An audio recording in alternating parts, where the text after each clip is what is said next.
Chapter 590. Ever since the green ducks flew back to the tribe, the eyes of the people who had seen the ducks lit up. Especially Biyao, who used to pick up duck eggs happily in the tribe on the other side of the sea. Now, his eyes were glued to the green ducks in the sky. The green ducks had flown back. Did that mean he could pick up duck eggs again? Here, build a duck shed. No, build two. Maybe they'll attract other wild ducks here, Xiao Xian said to the man in charge of the animal pens. The man in charge of the animal pens nodded. Okay, let's build the duck shed like the one we had in the tribe. Although they called it a duck shed, the duck sheds back then were already built to be as good as the houses the tribesmen lived in. Yes, let's build it like the old ones.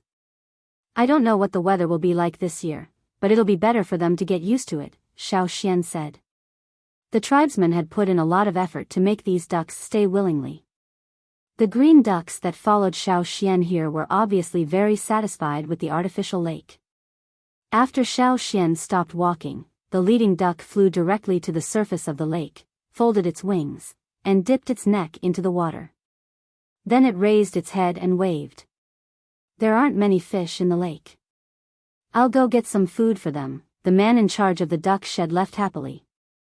These green ducks also ate fish, and their diet was even more varied than other wild ducks.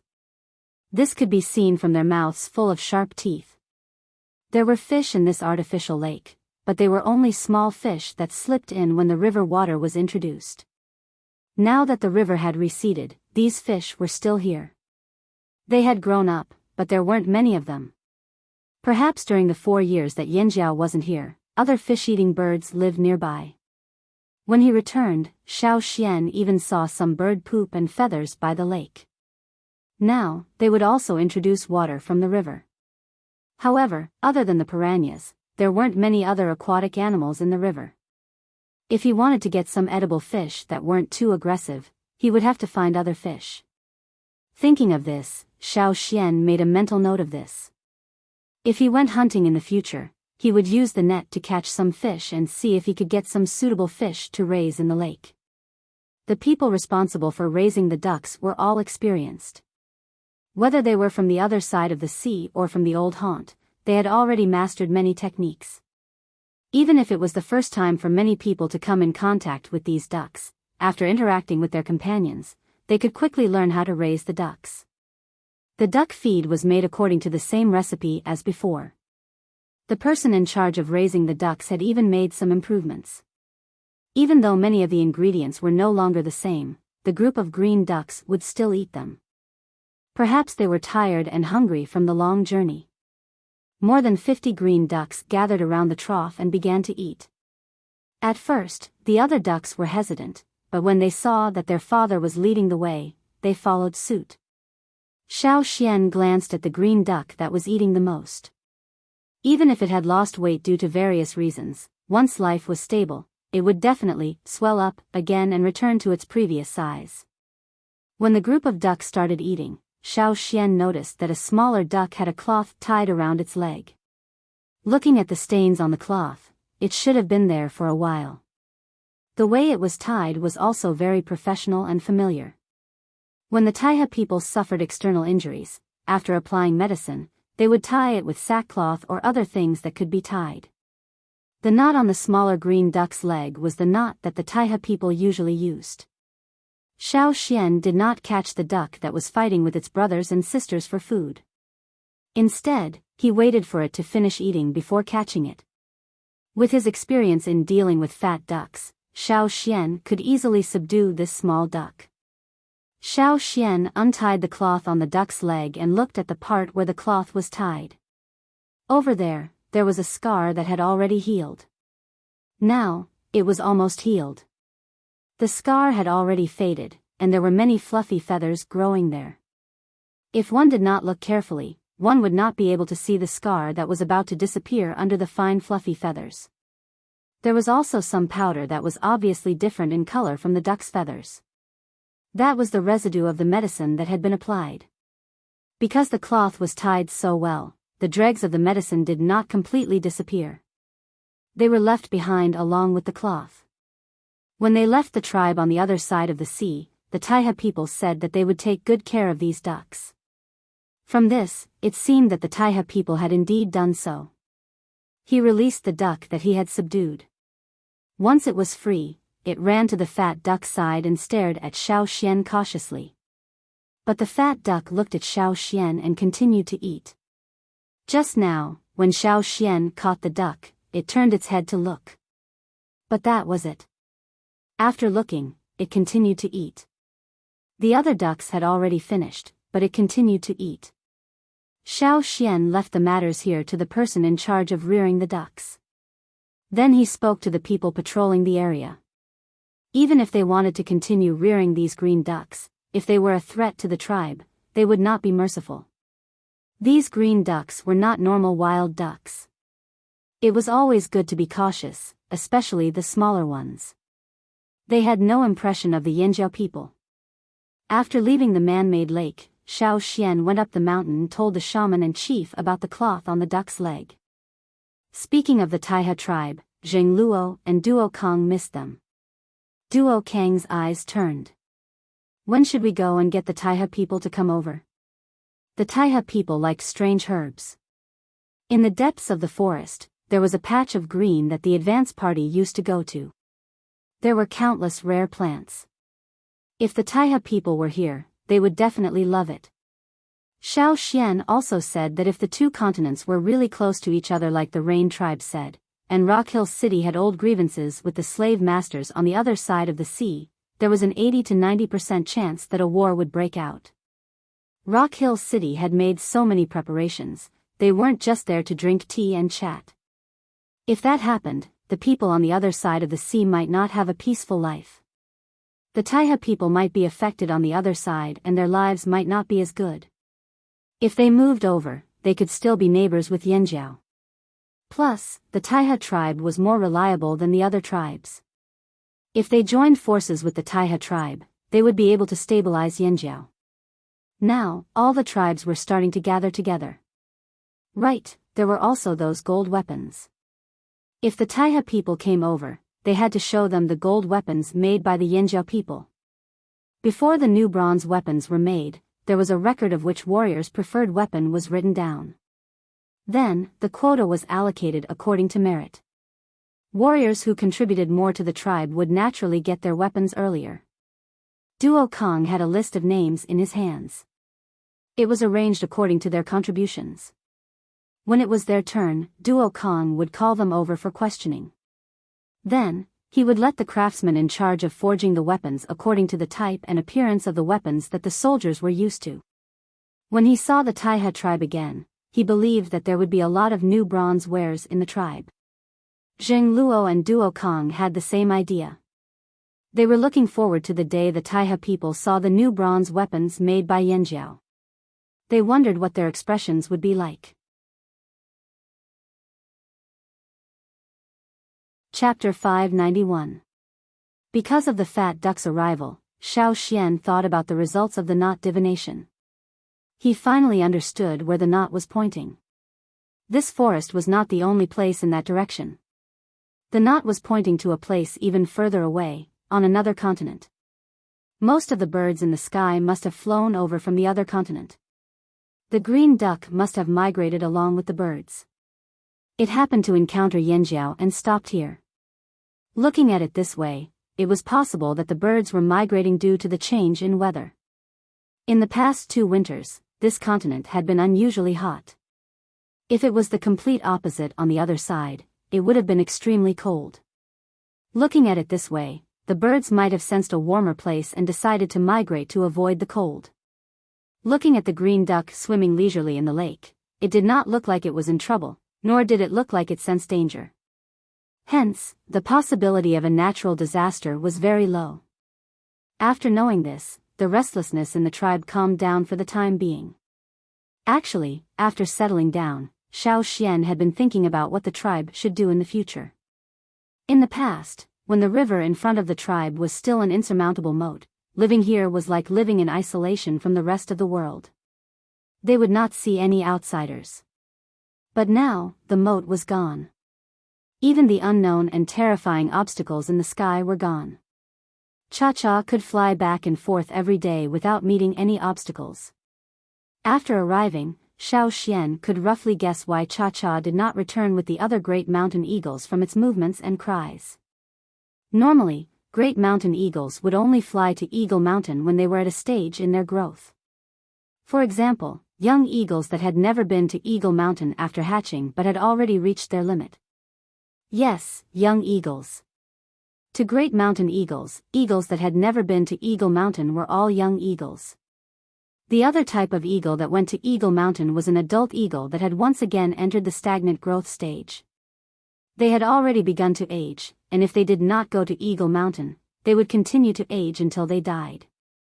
Once they successfully entered Eagle Mountain and came out, they would undergo a complete transformation and enter the next stage of growth. In theory, a giant mountain eagle was also a type of beast that could grow indefinitely. No one told them this. It was a conditioned reflex that originated from their bloodline, just like how they would eat when they were hungry and drink when they were thirsty. Once they entered that period, they would have a natural instinct that would tell them where to fly and find a solution to their problem. However, Cha-Cha was not a young eagle, nor had it entered a stagnant growth stage. It had to take a greater risk to go to Eagle Mountain, so it had to stay there longer than other eagles. Among the eagles that went to Eagle Mountain at the same time, only Cha-Cha behaved so willfully that the other eagles thought he was courting death. Therefore, when Cha-Cha finally came out of Eagle Mountain, the other eagles had already left. When Cha-Cha wanted to fly to the fearsome beast mountain forest, it realized that a disaster was coming. Whether it was underwater, on the ground, or in the sky, everything was changing. Cha-Cha did not dare to run around, so it tried to fly along the route that Xiao Xian had taken with it. Then it flew along the Yanjiao hunting area and flew to the place where Yanjiao used to live. Cha-Cha chased away the other birds and beasts that lived there, then waited for the disaster to end. That was how the rest of the story came to be. In fact, Cha-Cha would have flown there if not for the invisible barrier in the sky above the river. Even though the river was no longer there, Cha-Cha was still afraid. The scene it saw when it left with Xiao Xian in the canoe was deeply engraved in its mind. Therefore, after the disaster ended, it dawdled for a while. When it was sure that the barrier in the sky was gone and it was about to fly to the fearsome beast mountain forest, the Yanjiao team actually came. With the barrier in the sky and the river gone, there were more and more exchanges between the two sides of the river. The pontoon bridge was still there, and the tribe could not continue to live here in seclusion like before. They would have to interact with more people, and every tribe had their own strengths and characteristics that were worth learning. Back then, Yanjiao lived alone in seclusion because of natural isolation. They could not interact with outsiders, but now it was different. They could only broaden their horizons by interacting more. Moreover, they still had to gather information, especially about the desert and the other continent. Let's not talk about the distant future. Even now, the end of the year winter was getting closer and closer. People in the tribe still wanted to trade the animal skins they hunted for other things. The pontoon bridge could only bear a limited amount of weight, and it was not very stable. Later on, the river level rose and the river width increased, making the pontoon bridge less reliable. When Xiao Xian and the others came, the width of the river was only 200 or 300 meters. Now, the water level had gradually risen to 600 or 700 meters. Although it had stopped rising, once winter ended and the ice and snow in the upper reaches melted, the river level might change seasonally. Moreover, there was still the rainy season. Therefore, the tribes on both sides of the river were prepared. The Ji tribe had originally planned to rebuild their tribe, but they retreated 200 meters away from the river bank, just in case. On the Yanjiao side, there was no need to worry about their living quarters. However, they had to pay more attention to the low-lying farmlands. The tribe did not count on the pontoon bridge made of wooden rafts floating on the river. Now, Yanjiao had begun to build ships. In the future, when the expedition team went out to trade, they could learn from the longboat tribe and use a fleet. They could cross the river and go deep into the land. On the other side of the river, there were many tributaries that flowed into the river, so the fleet could go straight in. Xiao Xian had been thinking about this for the past few days. Since the tribe had decided to settle down here, and the river was no longer as intimidating as it used to be, there would definitely be more people coming and going from this river. Until now, the river in front of the tribe still didn't have a name. If the expedition team went to other places to trade, and someone asked where the Flaming Horns lived, how would they answer? Would they say, "We live on the other side of the river"? There were so many rivers, who knew which one they were talking about? Not every tribe knew about the dangerous river that used to be. However, since this river was related to Yanjiao for 1,000 years, why not name it after some words related to the Yanjiao tribe? It wasn't popular to name streams and lakes these days. Tribesmen usually used the method of demarcating their territory. If it was within their own territory, it would be their own section of the river. Or if it was completely within the territory of the drumming tribe, they would name it. They did not care about rivers that were not in their territory. Even the Longboat tribe's famous Boat River Fire legend did not name the river that their fleet often passed by. Then Yanjiao would set a precedent. The river in front of the Yanjiao tribe, the Yanjiao River? That didn't sound too good. That would make it sound like the entire river belonged to the Flaming Horn tribe. The river was so long that even if the Flaming Horn tribe wanted to expand, they couldn't really take this endless river into their territory. The Flaming River? After thinking of a few names, Xiao Xian went to the top of the mountain to discuss with the shamaness and chief. He told them his idea and made the final decision. Xiao Xian told them his idea. Zheng Luo, Ao, and the two shamanesses looked at him with eager eyes. This was a good idea. The shamaness had been thinking about how to make the Yanjiao tribe famous. But now was not the time to go on a crusade. Although many people knew about Yanjiao after the Battle of Wanshi, it was far from enough for her. As long as there was a chance, the shamaness would not reject it. Xiao Xian's suggestion was exactly what the shamaness wanted. They also wanted to name it Flaming Horn River, but they knew that it would be too much. It would cause the other tribes to be rebellious. There would definitely be more people from other tribes who would object. Then they would use their own tribes' names to name their own sections of the river. That would become a tribal dispute, and it might not last long. Then why don't we follow Xian's suggestion and call it a Flaming River, said Zheng Luo.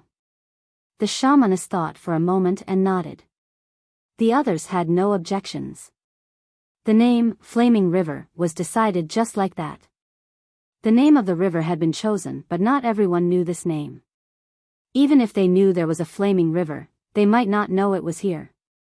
We can put up a stone tablet, said Xiao Xian. In many places, stone tablets or other signs would be used to tell outsiders the name of the place or object. That's right.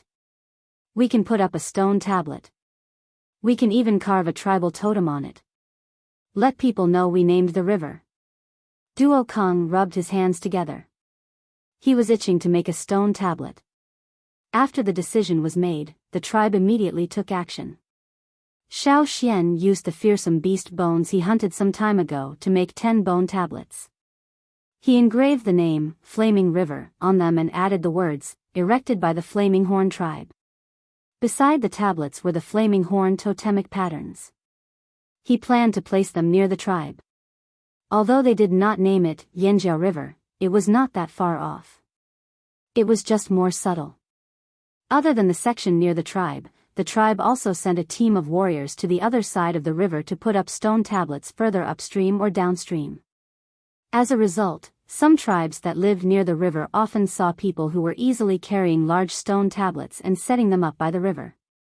Flaming River? Why was it called Flaming River?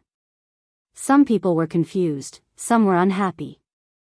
The Flaming Horn tribesmen grinned and tossed the giant stone tablet into the ground. We call it Flaming River. What, you have a problem? No problem, don't be afraid. If you have a problem, just say it. Come, let's have a good chat.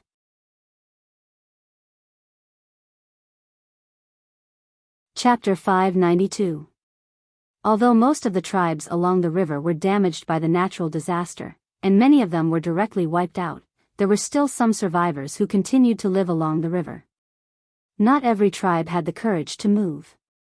Even though this place had been affected by the disaster, they were still unwilling to move. That was why when the Yanjiao people carried a large stone tablet with the name, Flaming River, on it and erected it along the river, many people saw it. It was also the first time they saw someone naming a river that wasn't part of their territory. Perhaps some people would still be unhappy, but the Yanjiao people weren't afraid. If they knew who changed the name again, they would go over and have a chat. Reason? No, there was no such thing as reason here. At times like this, it all depended on strength. Only the strong had the right to speak. In this area, no one dared to fight the Yanjiao directly. Knowing that the name of the Flaming River had started to spread around the river, the two shamans' faces became even more wrinkled. They smiled all day and even became addicted to naming things. They thought about naming the man-made lake, the mountains in the tribe, the boats. Because of the name debate, the two shamans started arguing again. However, the others didn't care about naming things. The people from the other side of the sea still had the habit of stocking up at the end of the year to trade. After arriving here, they stocked up on hides. Other than their daily necessities, they wanted to let the expedition team trade them. Even though there wasn't the royal city or any other cities here, many tribes had their own unique skills. Others couldn't learn them even if they wanted to. It depended on talent. They could also trade for many good things at the trading point. The boats were almost finished. With the addition of bronze wares, many stone and bone wares could be replaced by metal wares. They were close to the forest, so it was easier to get wood. They also had experience in building boats. When they were in the fearsome beast forest, the Longboat tribe had given them boats. Even though the boats were destroyed by the disaster, some of the craftsmen had figured out many techniques from the boats. Even though the boats they built couldn't compare to the Longboat tribe in many aspects, they had good materials, good wood, good metal wares and Xiao Xian's creative ideas. The boats they built this time were much better than the ones the tribe took when they left this place. The tunnel from the man-made lake to the Flaming River was already dug. They were just waiting for the ship to be built and the gates to be opened.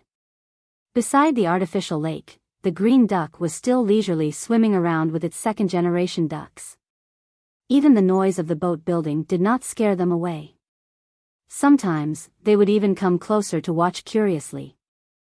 After a few days, the green duck was no longer as skinny as it was during the migration.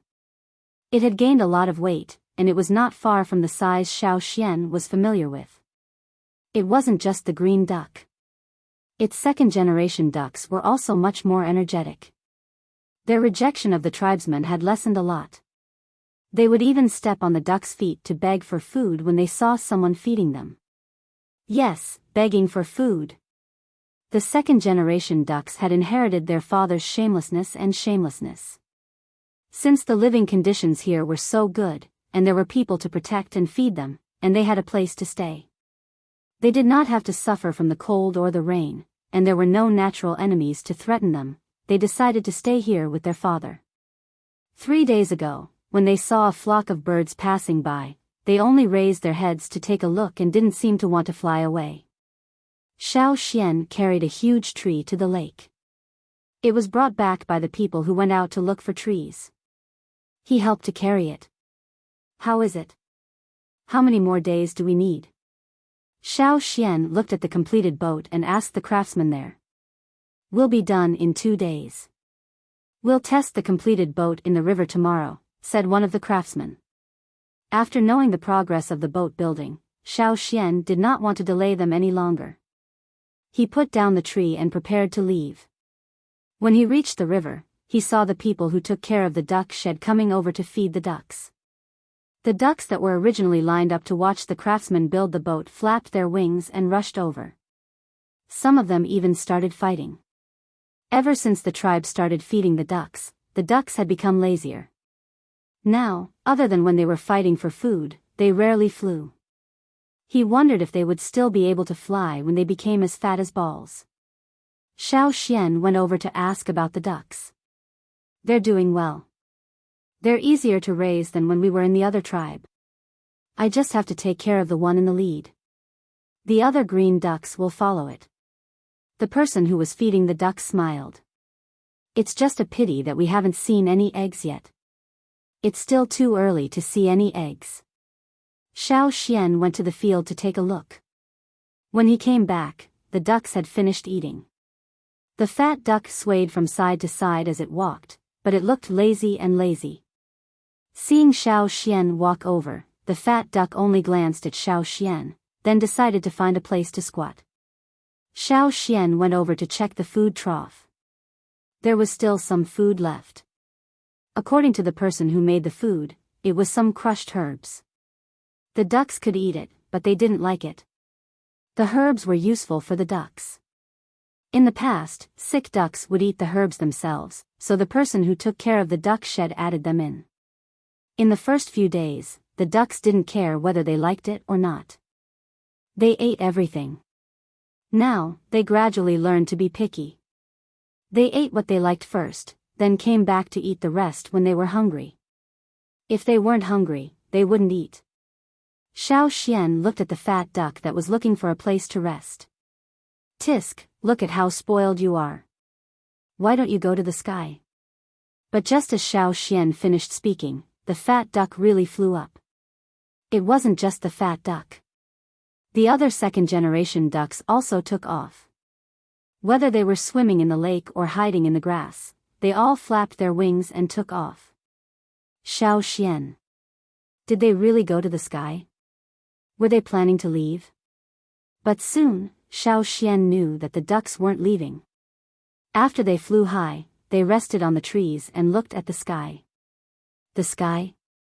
What was there? Xiao Xian looked over. Soon, he heard the whistle from the guard in the tower. "There's something in the sky." Xiao Xian looked around and found a tall tree to climb.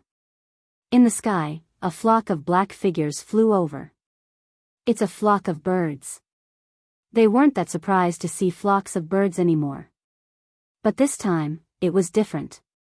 When the flock of birds flew past the tribe, the green ducks and their second-generation ducks followed. Just as Xiao Xian thought that they were going to escape, the fat duck stopped and quacked loudly in the direction of the flock of birds. In an instant, other than the cries of the flock of birds in the distance, the only sounds in the sky were the strange cries of the green ducks. Xiao Xian's eyes widened. He saw some birds leave the flock and fly over. Wild ducks, fuck. These fat ducks were really good at attracting wild ducks. Chapter 593. Every time a flock of birds passed by the tribe, Xiao Xian would observe them. Even if he could not see what the birds looked like, he could roughly guess the types of birds in the flock. He could estimate their size, speed, and so on. At the start, the flock of birds were all large birds with many fearsome beasts. They were fast and had great stamina. Later on, they were more ordinary birds. The green duck was one of the last flocks. Perhaps it was special. If it was alone, it would not have landed in the flock of birds. It should have flown in the flock of birds in front. However, it had a family and a group of second-generation ducks. It was delayed for a long time. In the end, it could only wait. The flock of birds behind the green ducks was even more ordinary. The ones that left the flock because of the fat duck's call were the more ordinary wild ducks that Xiao Xian saw in the forest on the other side of the sea. These wild ducks had different feathers and habits, but they looked very similar. Xiao Xian classified them all as wild ducks. Back when he was at the tribe on the other side of the sea, the green duck attracted many wild ducks into the tribe. Now, the same thing happened again. However, this time, it was not just the fat duck. It brought its second-generation ducks with it. The wild ducks that flew over attracted the attention of many people who were busy working in the tribe. Those who had experienced the flock of ducks were very happy. With more ducks, there would be more duck eggs. The guards did not stop the wild ducks from coming closer. Hence, when the wild ducks left the flock, they followed the green ducks and landed on the artificial lake. The originally calm surface of the lake became much livelier. The wild ducks that landed took up almost a third of the lake.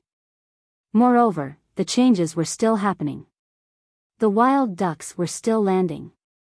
The flock of birds that flew past the edge of the tribe had not completely flown over. There were still many wild ducks in the area. However, without the green ducks' calls, they did not know what was happening here. I really underestimated them. Xiao Xian looked at the fat green duck on the lake and shouted, "Hey, duck!" The fat duck was leading the flock of ducks in the artificial lake. It slowly turned its neck and looked in Xiao Xian's direction. "You don't go up to the sky again." The fat duck turned its head and continued swimming forward, unsure if it understood. However, Xiao Xian noticed that the green duck had stopped flying. He let out a sigh of relief. Although the man-made lake had been expanded a little after they came back, it still couldn't handle the flock of green ducks that could attract wild ducks. The people taking care of the duck shed happily went to expand the duck shed. They were not worried that there would be too many ducks. Other than the green ducks, the wild ducks were not picky about their food. Duck food was easy to get and they did not have much of a burden. They had experience.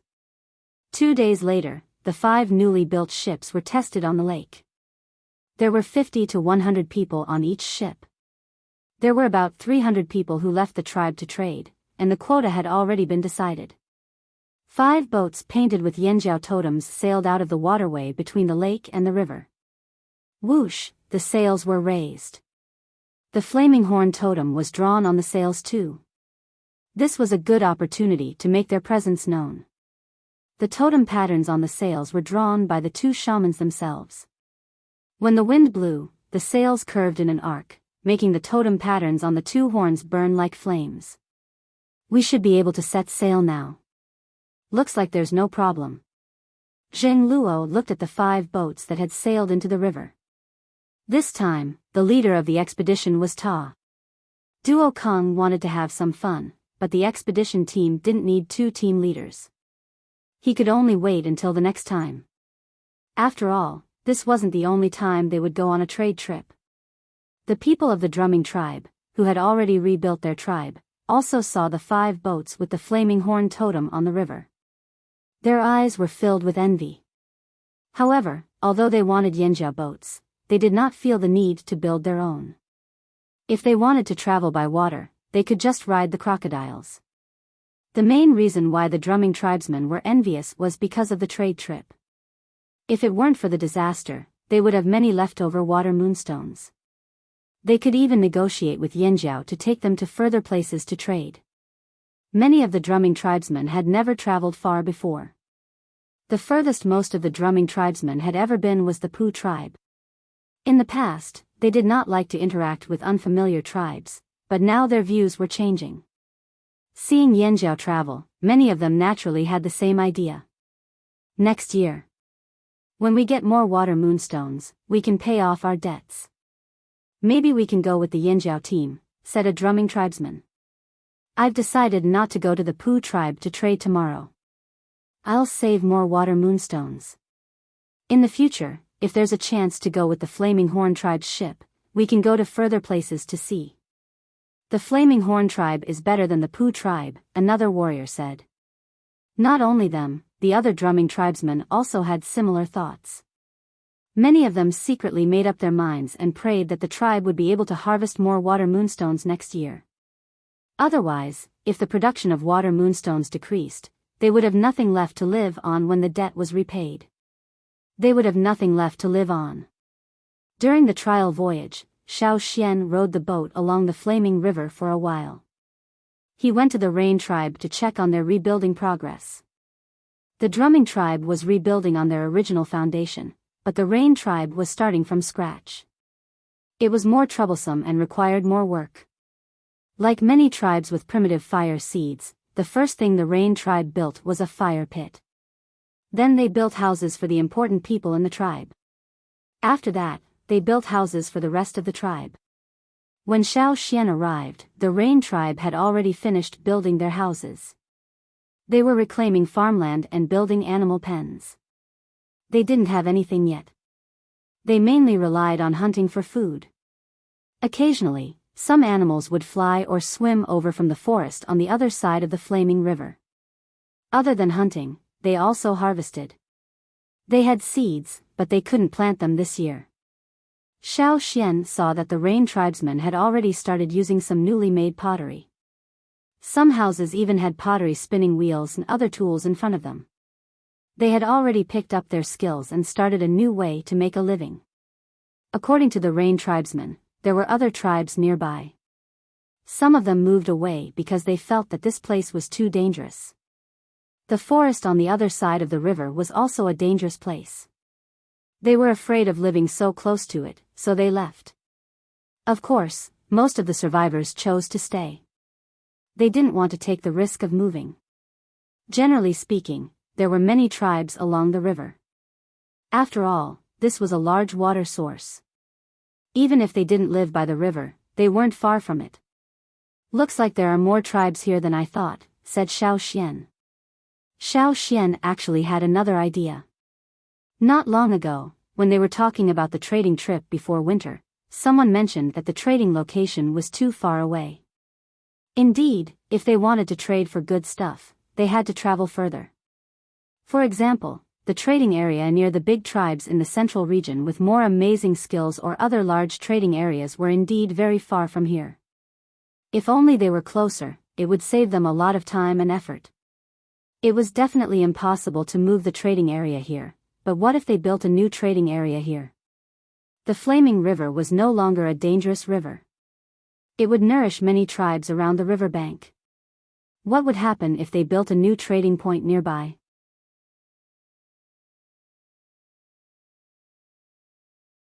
Chapter 594.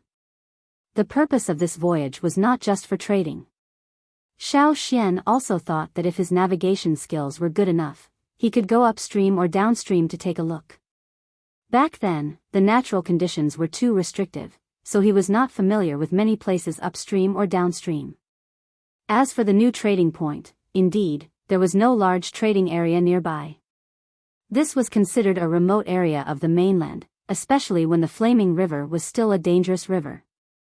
The other tribes on the mainland didn't want to come here. As time passed, there were fewer and fewer new faces here. Only small tribes like the Drumming tribe and the Poo tribe interacted with each other. If they wanted to trade, they would go to each other's tribe instead of going to a place where they could trade freely.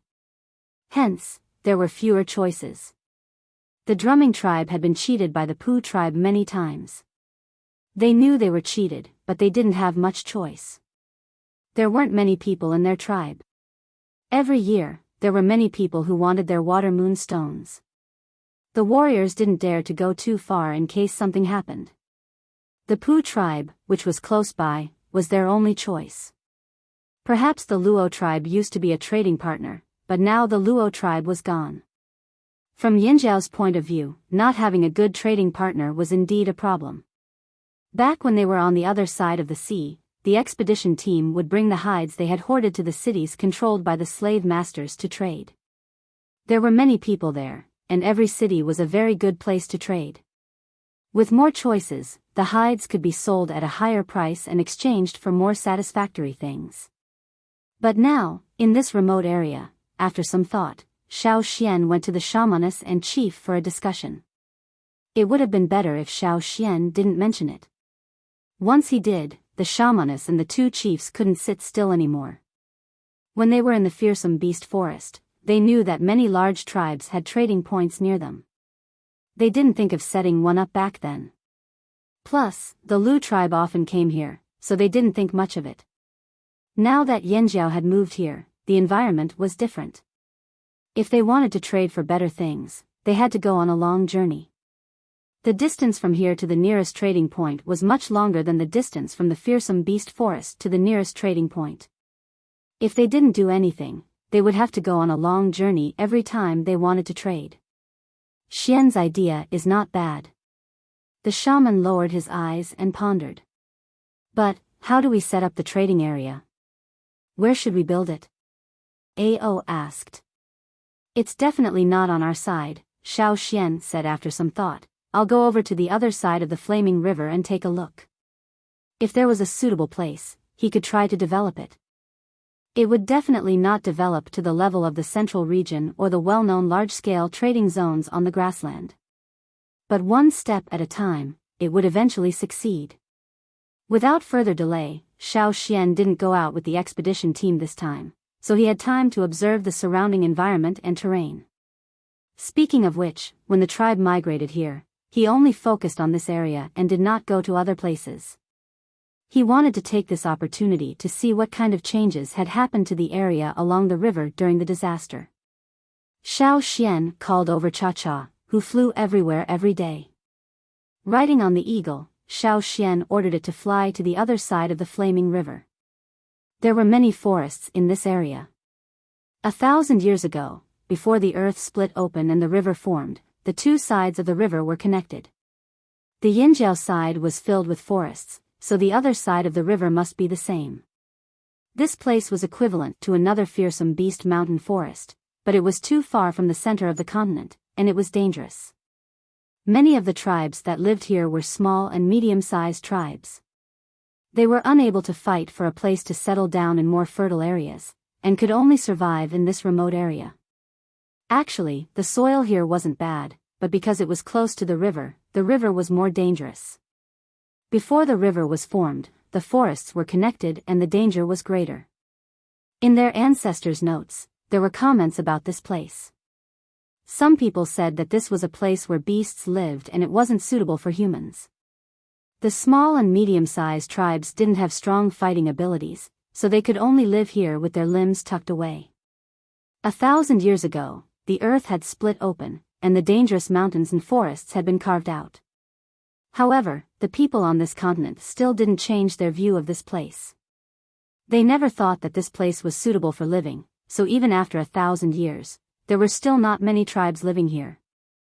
Xiao Xian looked down at the mountains below. The mountains here weren't tall, and the forests weren't dense. Perhaps because there were people living here, there weren't any thick ancient trees.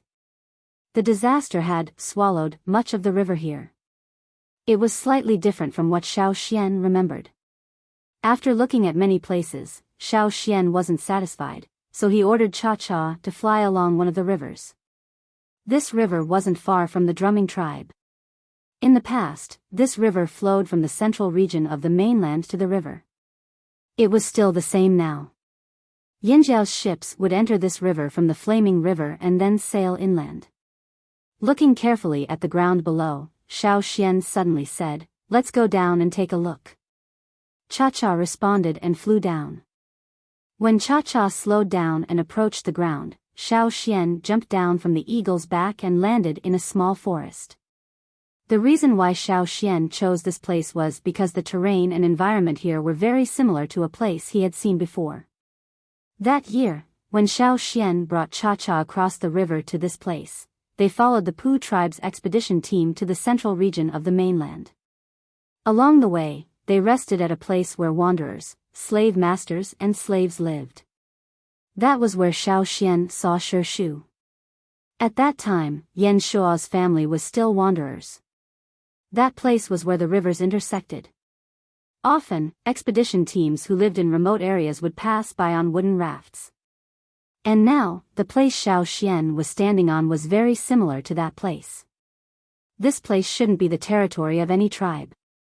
Xiao Xian let Cha-Cha fly him around in the air again to confirm that this place didn't belong to any tribe. Although there were traces of human activity here, there weren't many traces left after a long time. Very few people came here.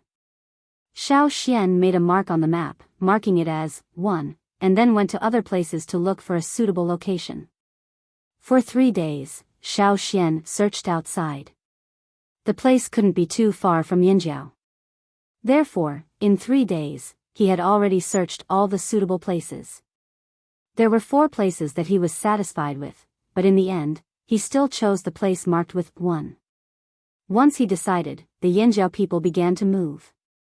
Therefore, some of the people from other tribes who went out to look for food saw the Yinjiao people carrying large stone tablets to put up the tablets. Only this time, it wasn't a name, but a marking of the land. The engraved stone tablet marked out the land and told the people who came and went, "From today onwards, this land belongs to Yanjiao." What, you don't agree? This place doesn't belong to any tribe. It's completely ownerless land. Why can't I take it? Who said that the territories must be connected? We like to mark two pieces of land that aren't connected. Do you have any objections? Don't worry, just say it. Come, let's have a good talk.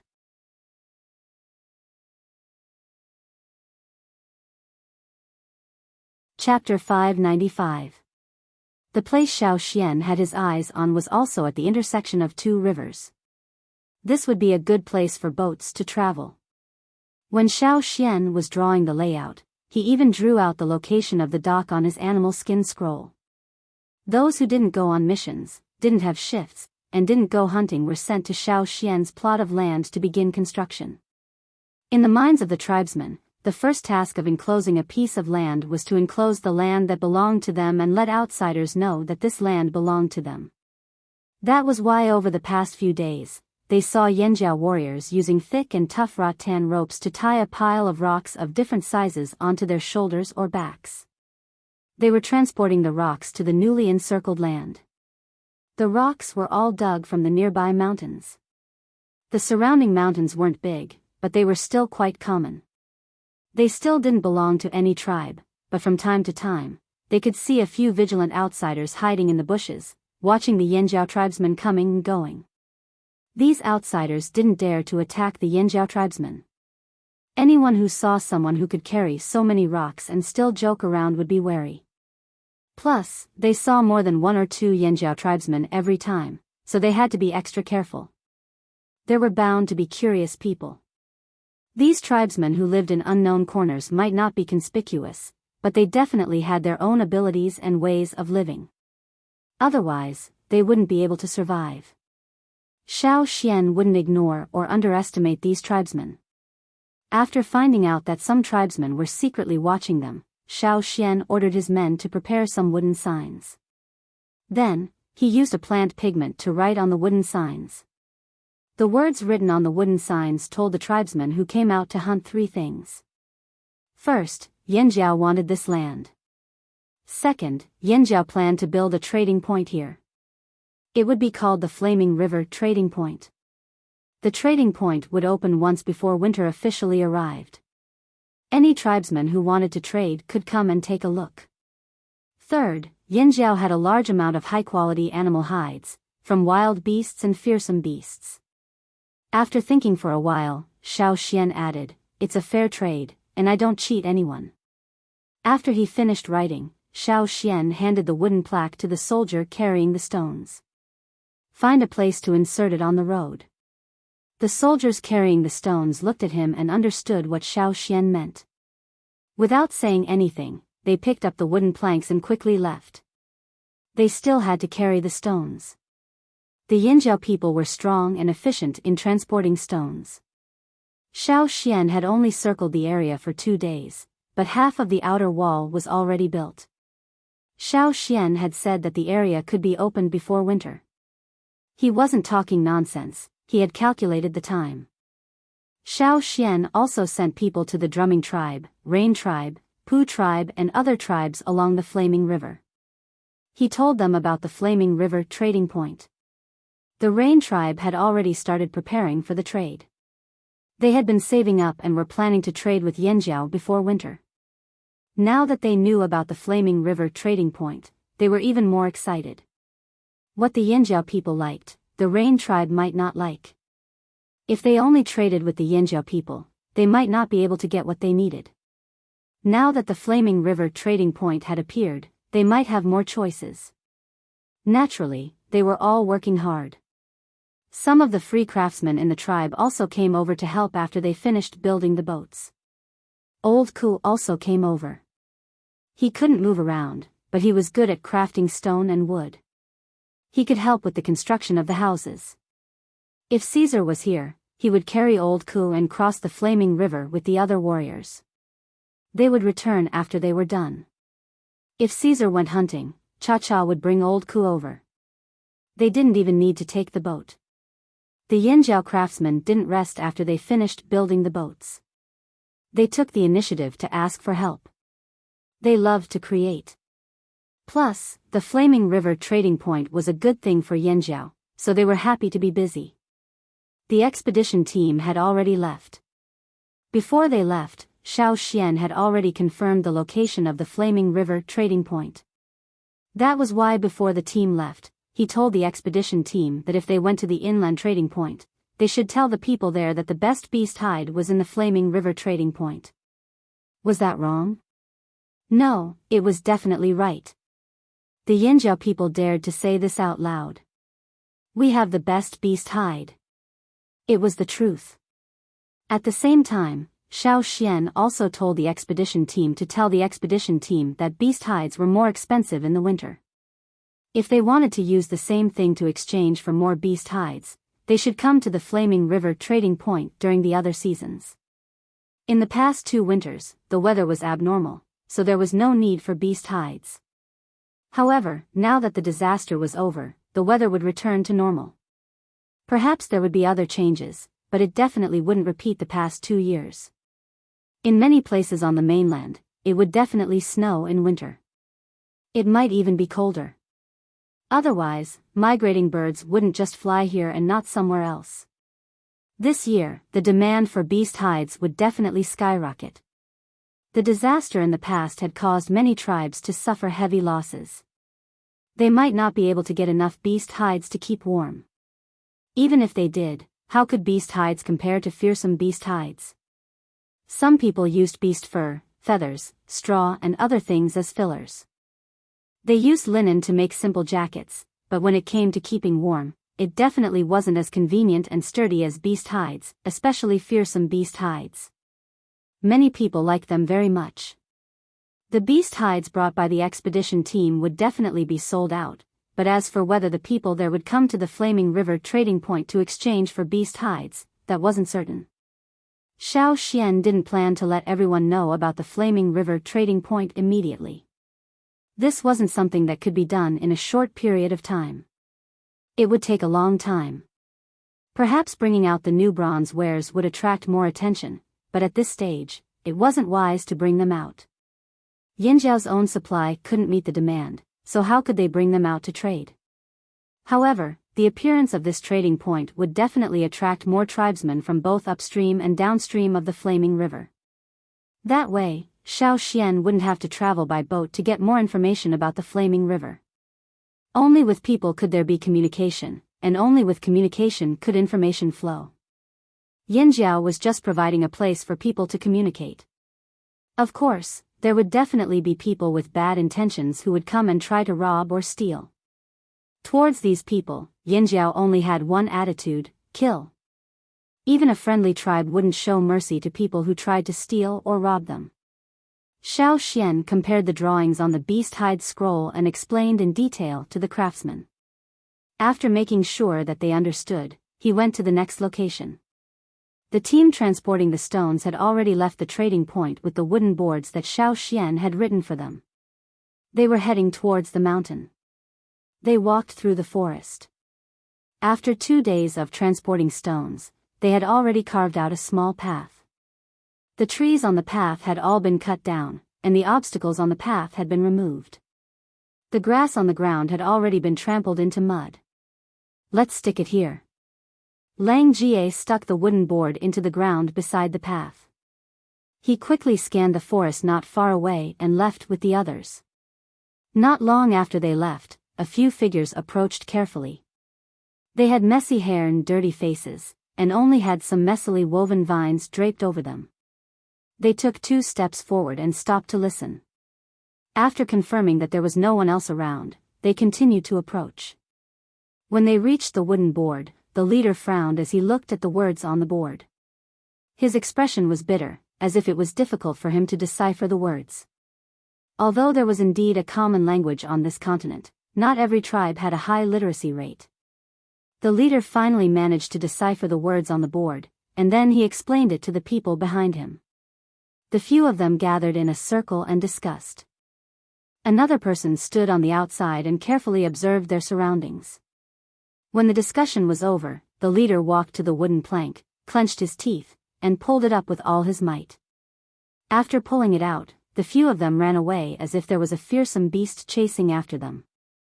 When Lang Jie came back with the stone, he saw that there was only a hole where he had stuck the wooden board.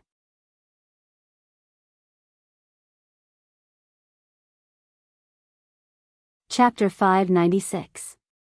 The people carrying the wooden signs quickly shuttled through the forest. They were like agile monkeys in the forest. When they moved, they could only hear the rustling of leaves or the swaying of branches.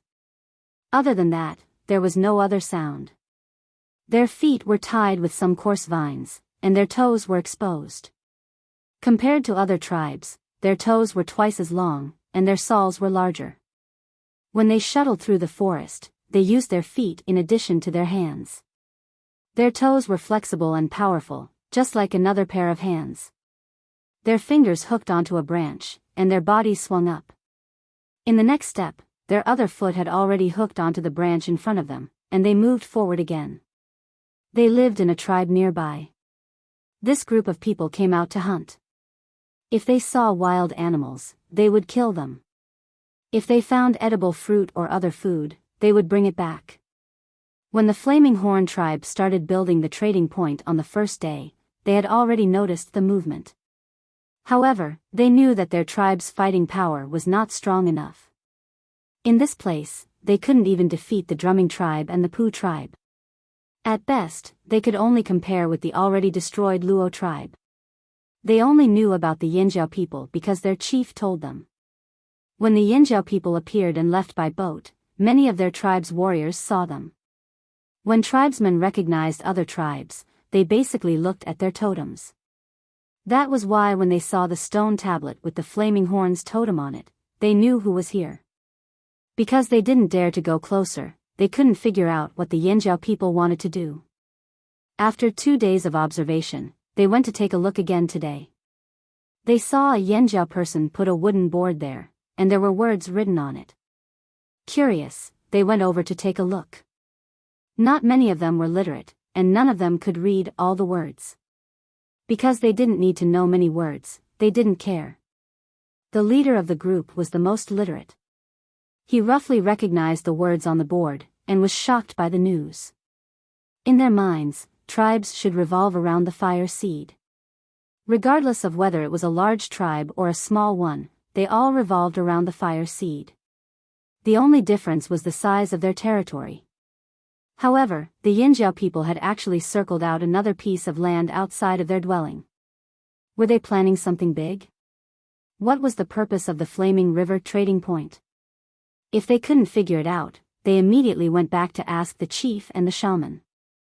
However, they didn't know how to write so many words, and they didn't have an extraordinary memory, so they just pulled out the wooden planks and brought them back.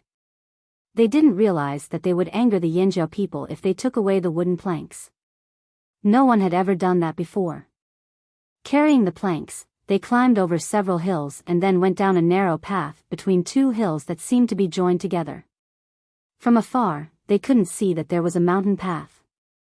After walking through the mountain path and entering the interior, the first thing that came into view was a small basin surrounded by mountains. There were many trees in the basin, and many of the trees were tied together with vines or branches to form small huts. Above the huts, there were also branches and thick leaves, or withered leaves that were tied together with twigs and grass ropes, which could shelter them from the wind and rain. Most of the things outside were made of wood and stone. The stone and bone tools were crude and rough, and most of them were hunting tools. There were even some strange shapes. Even if outsiders saw them, they wouldn't know what they were for. Unlike the former, the wooden tools were much more exquisite. Most of their living tools were made of wood. Bamboo baskets, rattan armor, rattan shields, and so on were woven very well. The residents who were busy inside were confused when they saw the people rushing back to the tribe. Didn't these people go out to look for food? Why did they bring back a wooden plate? Were they planning to chop it up and use it as firewood? The people carrying the wooden planks ignored the curious gazes and rushed straight to the chief. They placed the wooden planks in front of the chief, who was weaving rattan baskets in front of his house. Clap. The sound of the wooden planks hitting the ground startled the person weaving the rattan baskets. He accidentally used too much force and broke the rattan baskets. The leader raised his eyebrows, which was a sign that he was about to get angry. The warrior who carried the wooden planks back scratched his ears and cheeks anxiously. He didn't know how to explain, so he just kept pointing at the wooden planks on the ground. The chief was so angry that smoke almost came out of his head. When he looked down at the wooden planks on the ground, his eyes flashed. He couldn't care less about getting angry. He kicked the rattan baskets aside and carefully placed the wooden planks in front of him to read the words on it. As a chief, he was definitely not illiterate like the others. He could easily recognize all the words on the wooden planks and deduced a lot of information from the words on it. Seeing that there were still people standing beside him, the chief waved his hand and signaled for them to leave. He sat there alone and looked at the wooden planks in deep thought. In the end, he seemed to have made a decision and brought the wooden planks to the shamaness to discuss it. At the same time, at the Poo tribe's place, they were also discussing the Flaming River trading point. When they heard that the Yanjiao people were going to build a trading point here, the Poo tribesman's first reaction was, "Damn, someone's trying to steal our business?" At that time, some people were clamoring to go fight with the Yanjiao people and teach them a lesson. However, when they understood the strength of the Yanjiao people, they gave up. They could see the situation clearly. If it was just a small tribe that they could control, they would definitely go and argue with them. However, when faced with a big tribe that was stronger than them, many of the Poo tribesmen were terrified. However, as famous merchants in this area, after the Poo tribesmen saw the situation clearly, they began to think about how to get more benefits from this. In the past disaster, the Poo tribe's losses were relatively small. This was something they were still rejoicing about. After the disaster ended, the Poo tribe's chief proudly praised the foresight of the Poo tribe's ancestors. They had chosen a good land, unlike the Luo tribe and other tribes that had been destroyed in the past disaster, disappearing from the world. However, after feeling glad and proud, they began to worry again. In the past disaster, a few tribes that were in contact with them were wiped out. Even if they were not wiped out and survived the disaster, their strength was severely damaged and they no longer participated in many missions. For example, when the Poo tribe went on a few expeditions every year, those tribes refused to participate in them. Those tribes already had few people. If more people went out, who would protect them? That was why the Poo tribe did not go on any expeditions. They had many things that they wanted to trade outside, but they did not have enough manpower, so they could only stay in their tribe and think of a way. Now that Yanjiao had built the Flaming River trading point, it was a good opportunity for them. Therefore, after complaining, the Poo tribe began to prepare to trade at the Flaming River trading point before winter.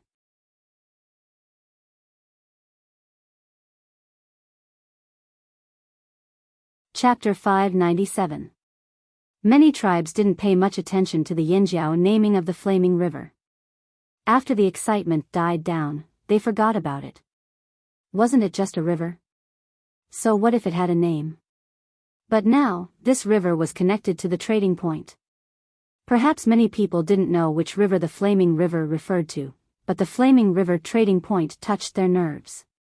That was a trading point. A place where they could trade goods. Xiao Xian had already spread the news and placed many wooden signs around the area. He believed that news of the Flaming River trading point would reach the ears of many other tribes. How is it? It's almost done, right? Duo Kong brought a group of people over. They were here to deliver food and also to replace the people who had been working here for the whole day. It's almost done. If it's not perfect, it's barely usable. Xiao Xian rolled up the animal skin scroll in his hand and looked at the surrounding buildings. The outer wall was made of stones. It was thick enough and between 7 to 10 meters high. There were 3 entrances and exits. 2 were near the dock, and 1 was facing the direction of the forest. There was already a walkway there. After Duo Kong assigned tasks to his subordinates, he ran over to Xiao Xian and said, "Oh right, this trading point will be opened before winter. How do you plan to treat the people who come over? For example, the Rain tribe and the Pu tribe. I've already arranged for their places.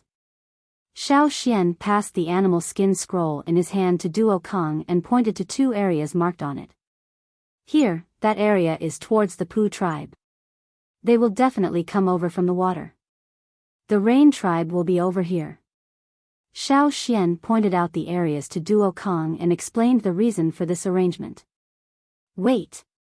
Duo Kong didn't have any objections to this arrangement, but he thought of a problem. You're not going to collect anything from them?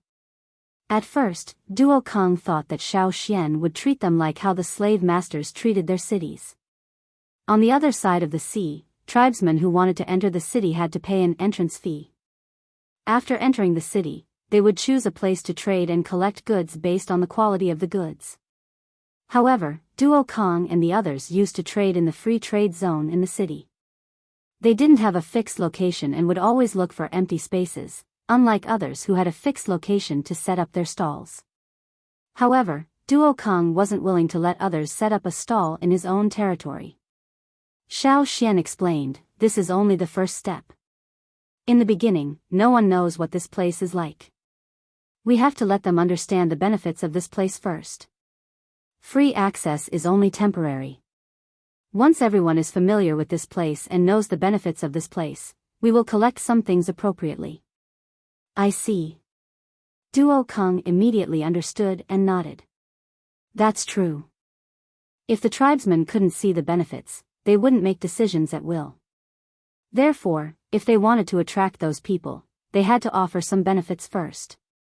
If they started to collect tolls before they had even developed, many tribes would probably shrink their necks back when they heard about it.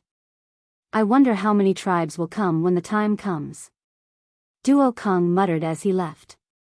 Xiao Xian didn't know either. He knew that only the Rain tribe, the Drumming tribe, and the Pu tribe would be coming. These few days, some people came to inquire, but Xiao Xian didn't know what those people had decided. He could only wait until the day the trading zone opened up. Xiao Xian looked at the animal skin scroll in his hand again. There were houses drawn on it.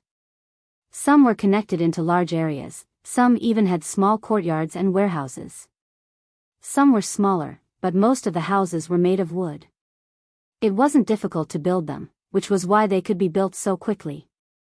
This was a place where tribes traded with each other.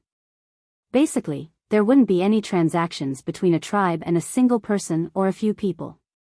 These activities were all organized by the tribes.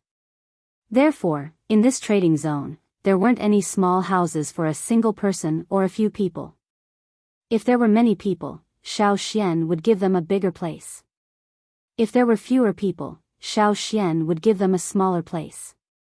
The most central area belonged to the Yinjiao people. Moreover, it was different from the other wooden houses.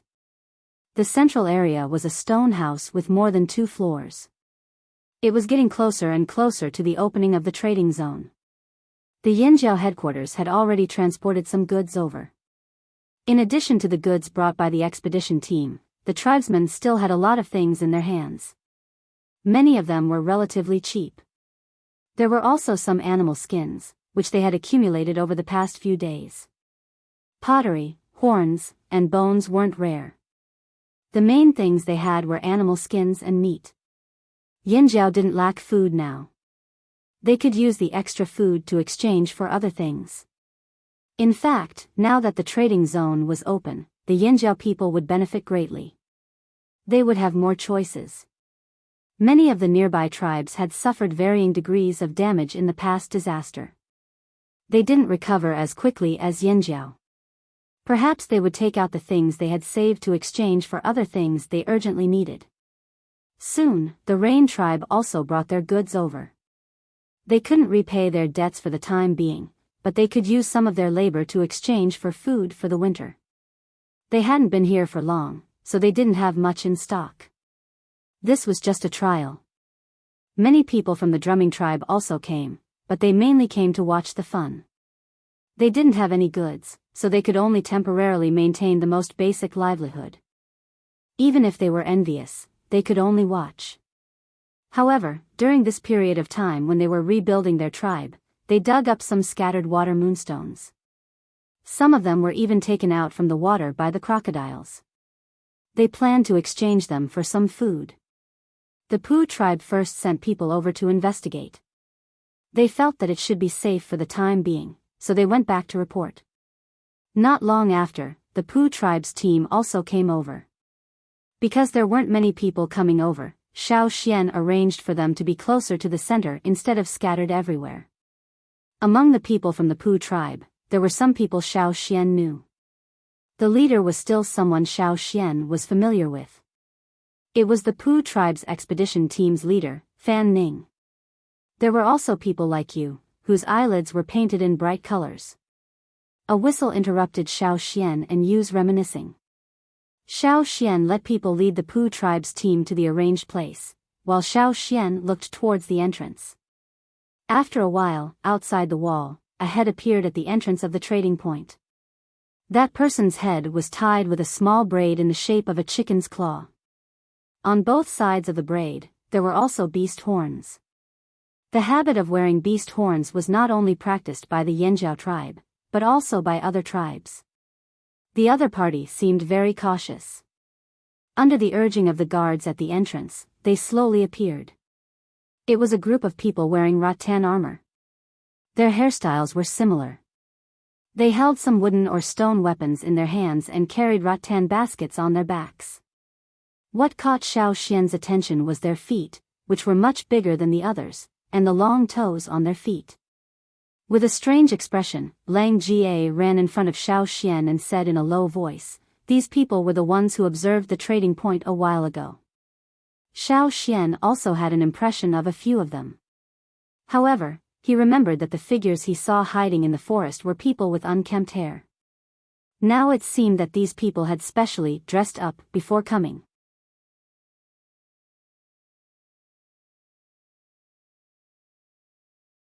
Chapter 598. The guards at the entrance felt their teeth ache when they saw the procession dilly-dallying. In fact, before these people had even turned the mountain, the guards outside the trading point had already discovered them. It was the eagle's cry in the sky that told them. They were still thinking, the Rain tribe, the Drumming tribe, and the Pooh tribe had all come over, so which tribe was it now? Cha-Cha, who was in charge of keeping watch in the sky, told the guards that there weren't many people coming. Hence, the guards thought they were probably from one of the smaller tribes in the Flaming River region. They were looking forward to it. They waited for almost half an hour but they still didn't see anyone. After an hour, the people from the Pooh tribe had already gone in but those people still didn't show up. As one of the guards at the Yanjiao trading point, Kuan Tu thought to himself, could it be that this tribe's totem is a tortoise? When they finally saw those people, the guards finally understood why they were so slow. They were too cautious. It was as if they could scare them away with just a flick. They couldn't wait to take a step forward and stop to look around after 3 steps. There were almost 80 people. Other than the leader, everyone else was dressed the same way. When those people finally got close, Kuan Tu blew his wooden whistle to tell Xiao Xian that more tribes were coming. Those people stood at the entrance but didn't go in. They were still very wary of the armed Yanjiao guards at the entrance. Go in, they won't eat you. Don't worry, it's safe to trade in the Flaming River trading point. We Yanjiao are here, Kuan Tu said. The leader sized up Kuan Tu as if he was thinking about how trustworthy Kuan Tu's words were.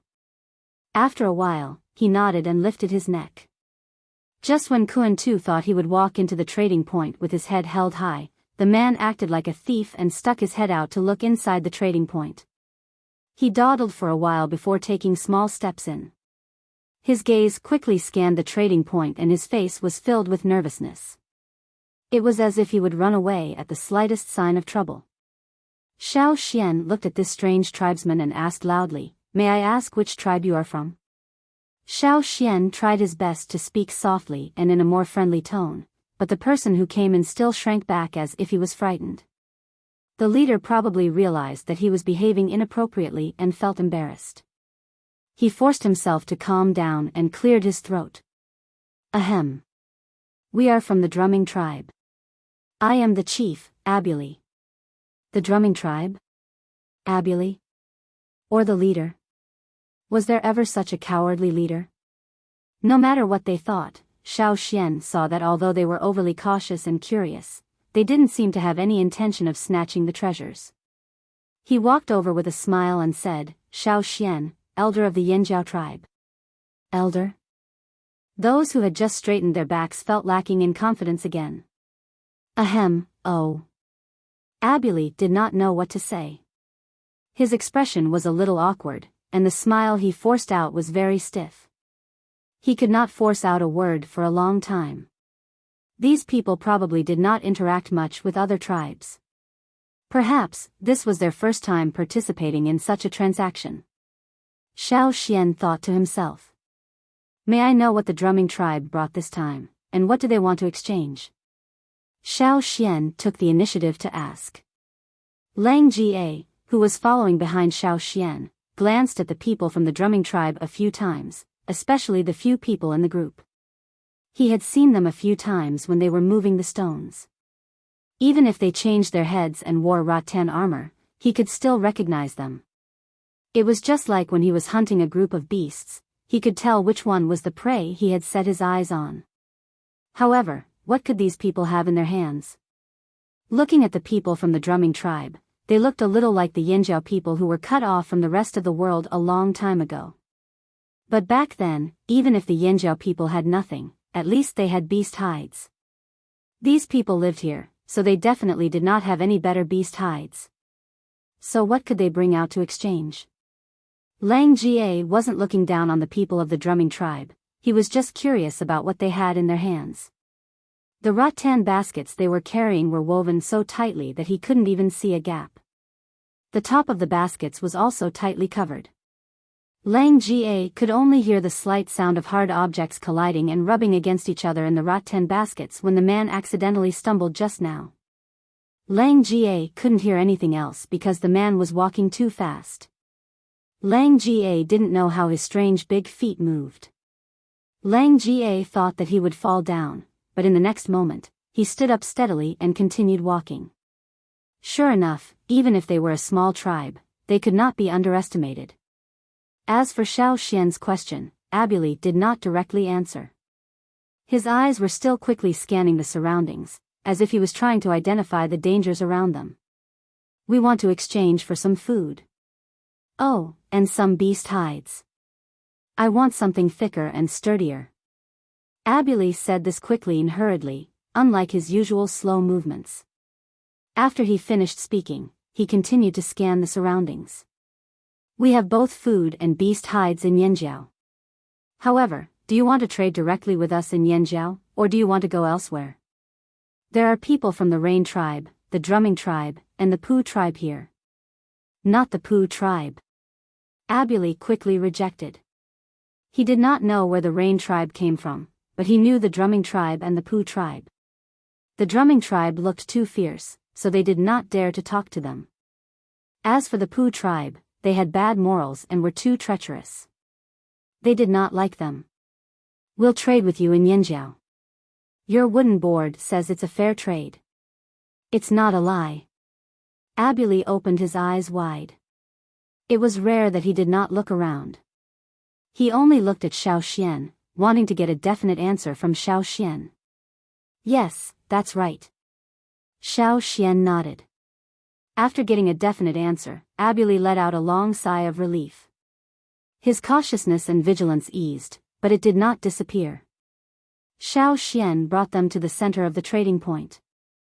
There were many empty houses along the way. There were not many people in the trading point, so there were many empty houses. However, when the drumming tribesmen looked around, their eyes were filled with envy. They were even more envious of the beast hides that the Yinjiao people wore. As for the tools in the Yinjiao people's hands, they were only curious. They did not pay much attention to them because they did not know what they were. Besides, what they wanted the most right now was food and beast hides to keep them warm. This year's winter would be slightly colder, so they had to be prepared. Although the trading point was still very simple and there were not many people, to the drumming tribesmen, a new door had already opened. The young warriors of the drumming tribe kept looking at the beast hides and meat on display. When they saw the cubs, they couldn't help but want to take a good look and touch them. Lang Jie looked at the warriors of the drumming tribe who kept swallowing their saliva. What made him satisfied was that although these people really wanted to take those things, they didn't have any intention of snatching them. Instead, they just followed Abuli, who was in the lead. The drumming tribesmen wanted beast hides and meat, so Xiao Xian mainly brought them to the area where the hides and meat were displayed. The more he looked, the more nervous Abuli became. Yinjiao's beast hides were far better than he had imagined. He did not know how much they could exchange for. Would they be able to reach his expectations? After showing them around, Xiao Xian brought them to a spacious warehouse. There, 80 drumming tribesmen could enter. You've already seen the beast hides and meat. They should be enough to satisfy you. Now, let's see if you can bring out something that will move our Yinjiao.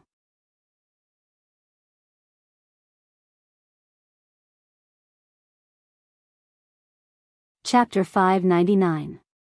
Abuli's face was tense as he replied with a grunt. Then, he removed the rattan basket from his back.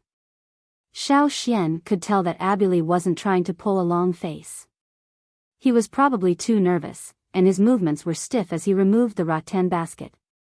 Behind Abuli, there were more than 10 Ji tribe warriors carrying heavy rattan baskets. They also removed the rattan baskets from their backs, but they didn't seem to have any intention of opening the rattan baskets.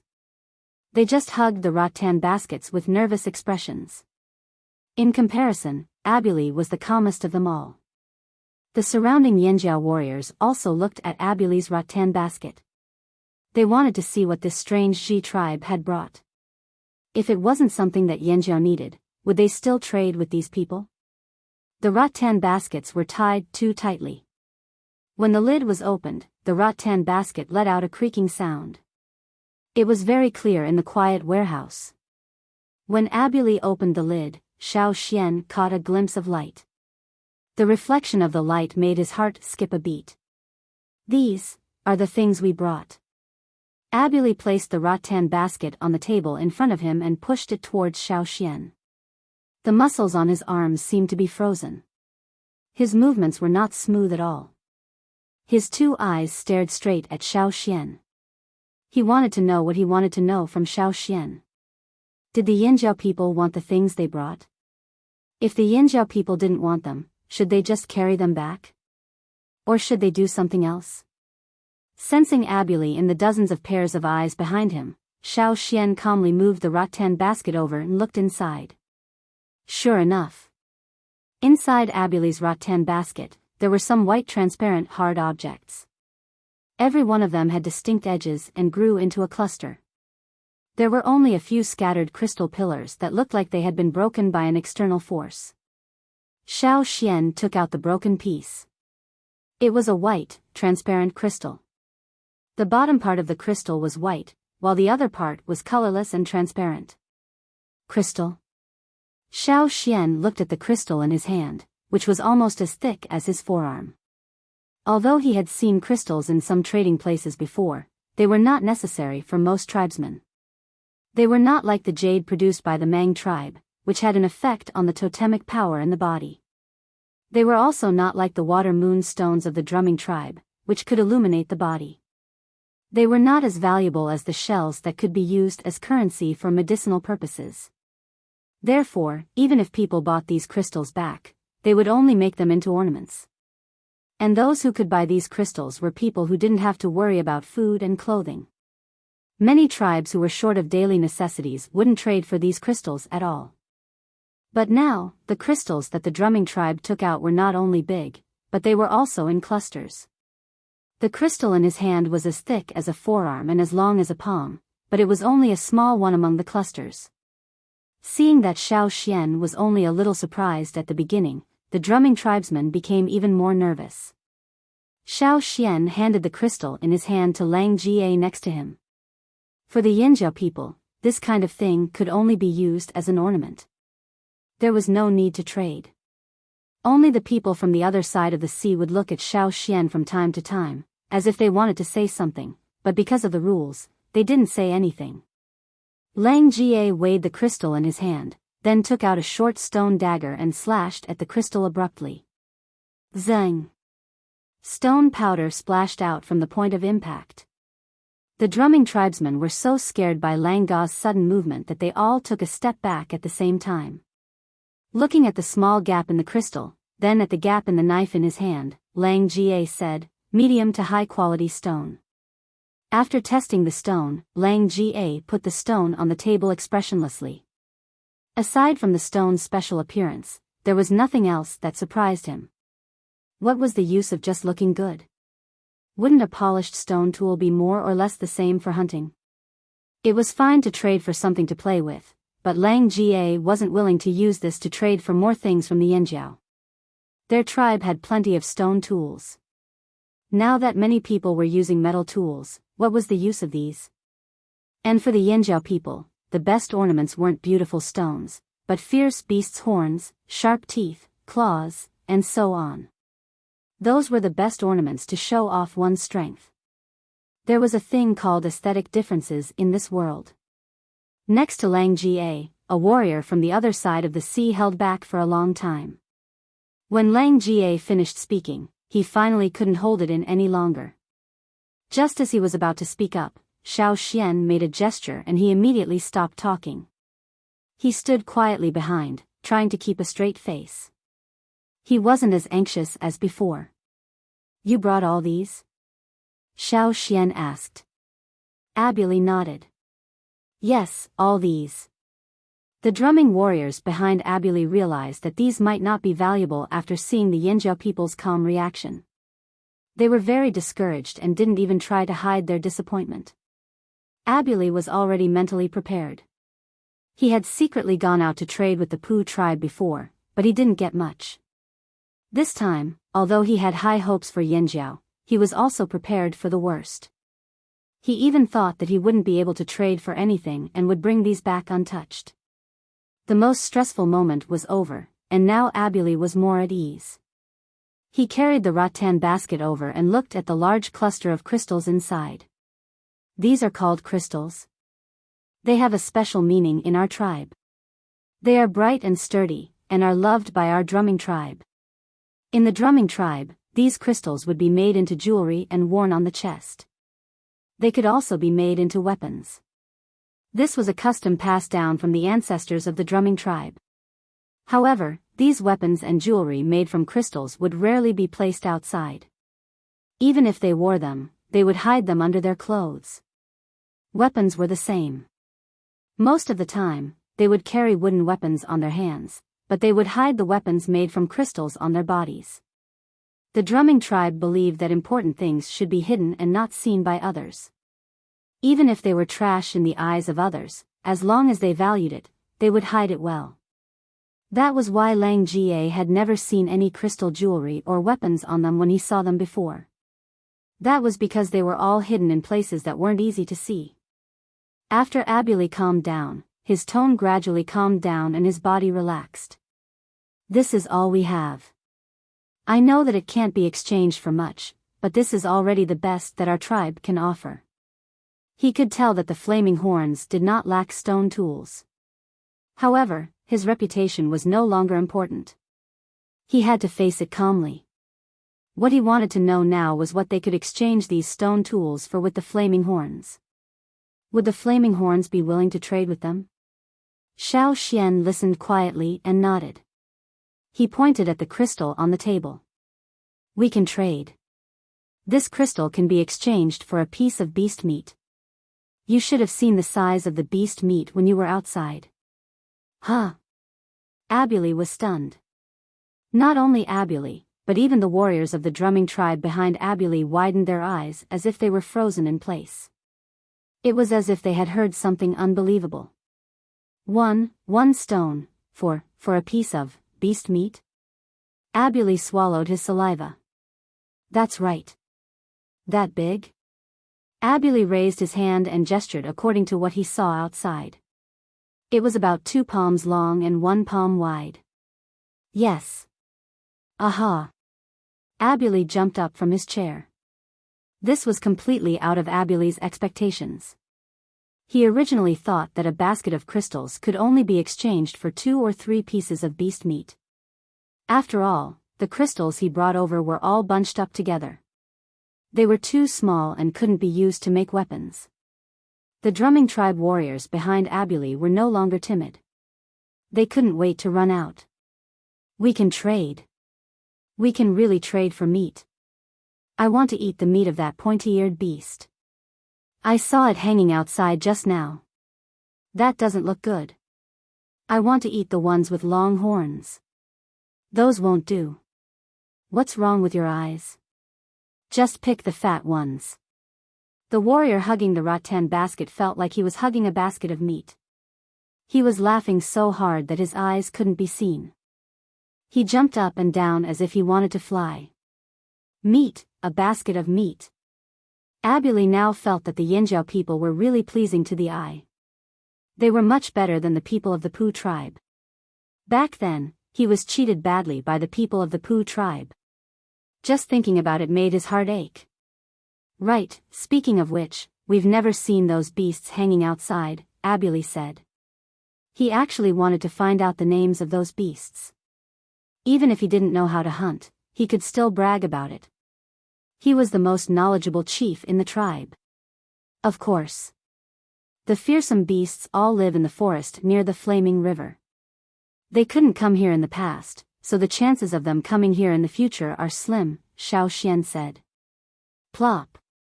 There was a series of collapsing sounds behind them. Lang Jie was confused. The ground was so flat after being beaten by them. How did these people fall down? Abuli, who hurriedly got up, didn't care about Lang Jie and the others' puzzled gazes.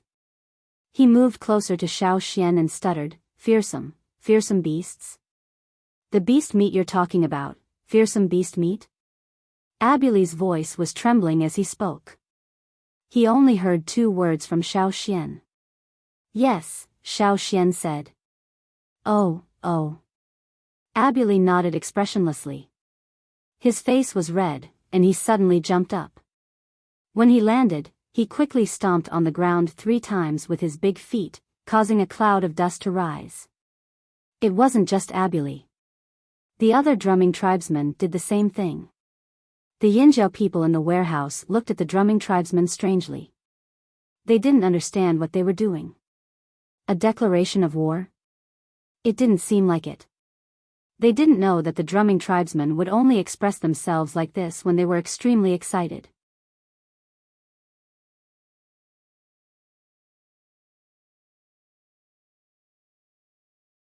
Chapter 600. Beast meat and beast hides were exchanged according to the amount of crystals the drumming tribe brought. Some of the beast meat was recently slaughtered because fearsome beast meat could be kept fresh for a longer time. Plus, the temperature wasn't too high, so the meat could be stored for a longer time.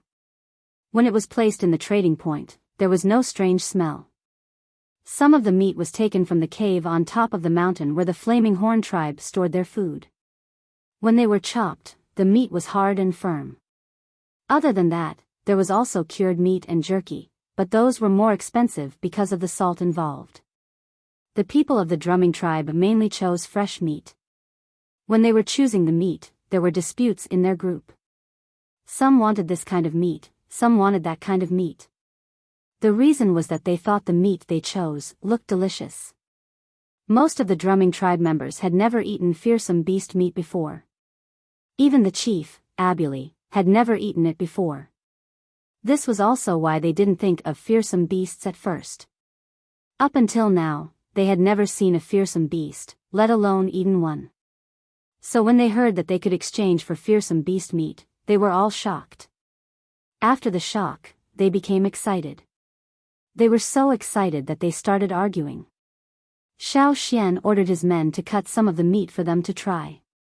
Although it was raw, to tribesmen, it wasn't like they didn't eat raw meat before. The drumming tribesmen tasted the raw meat without any pressure. Of course, only Abuli tasted it.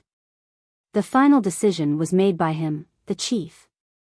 After Abuli looked through the items, he did not immediately trade them outside. Instead, he returned to the warehouse and told Xiao Xian about the items he had his eyes on. Then, he asked Xiao Xian to move the items into the warehouse and not leave them outside. Xiao Xian could understand. The drumming tribe members were very careful. There were people from the drumming tribe, Rain tribe and Pu tribe walking around outside. The drumming tribe members were worried that people would see what they got. After the beast meat and beast hides were exchanged, Abuli wrapped the beast meat with the leaves he gave them and placed it in the rattan basket. The beast hides were carefully rolled up and placed properly.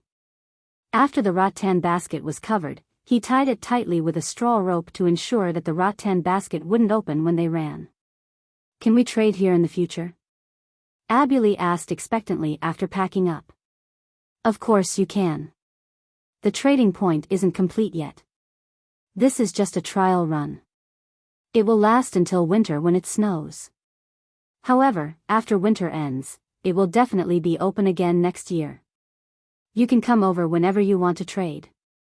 Xiao Xian paused for a moment before continuing. "As for the crystals you took out, it would be great if you had a bigger one. That way, we could exchange them for more things." Abuli didn't say anything. His long toes dug into the ground as if he was thinking about something.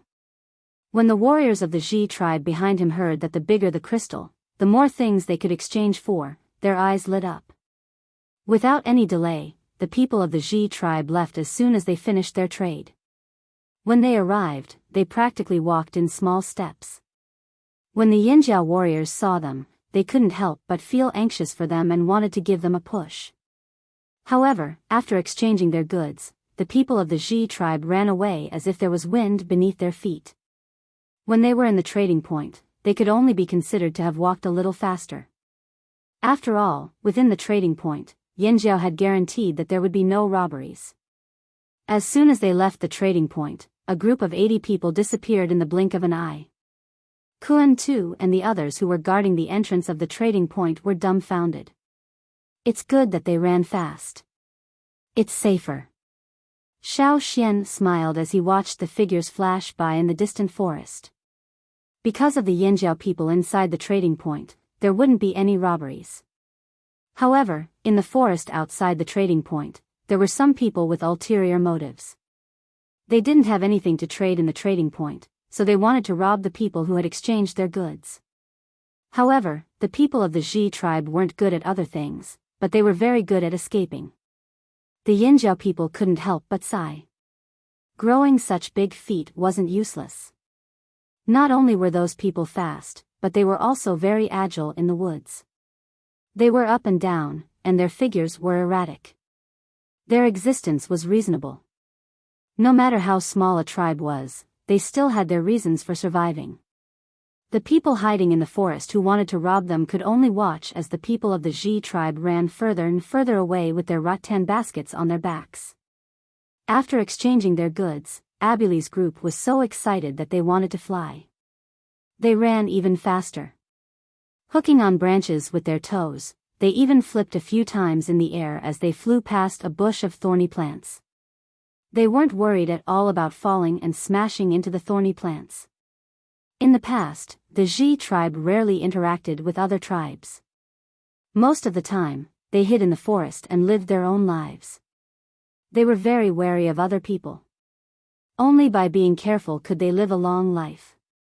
When he saw the Yinjiao wooden board with the words written on it, Abuli hesitated. However, in the end, he decided to give it a try. He didn't expect to succeed.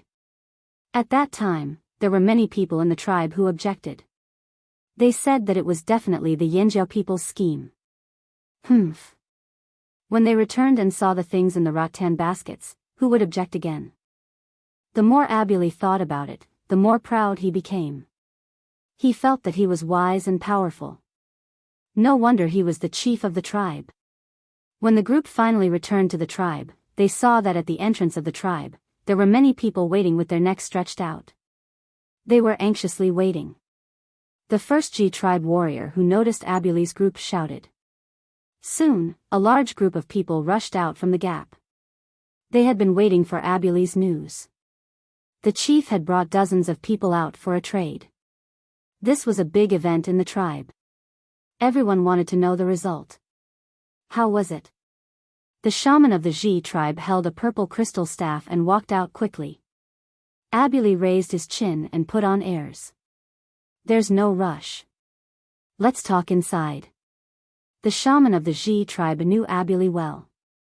When he saw this, he knew that they had succeeded. However, when he entered the tribe, he realized that this trade was much more successful than they had expected.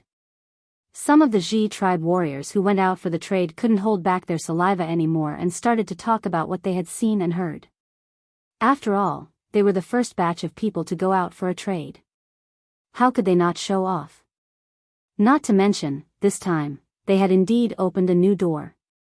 Abuli didn't care about the beast meat. Instead, he took out the beast skin he had exchanged for and put it on. He turned around in front of everyone. How was it? Beast skin. Fearsome beast skin. You've never seen this before, right? Someone went over and touched the beast skin from top to bottom, then from bottom to top, but Abuli slapped him away with his stick. You can really exchange for it? Those who didn't go with him regretted it. They thought that this trip would be dangerous and wouldn't yield any results. Who would have thought? The onlookers hesitated for a while. Then, they thought of something and ran back to their homes. Every family in the Ji tribe had a lot of crystals. However, most of the crystals they had were about the same size as the ones Abuli brought out.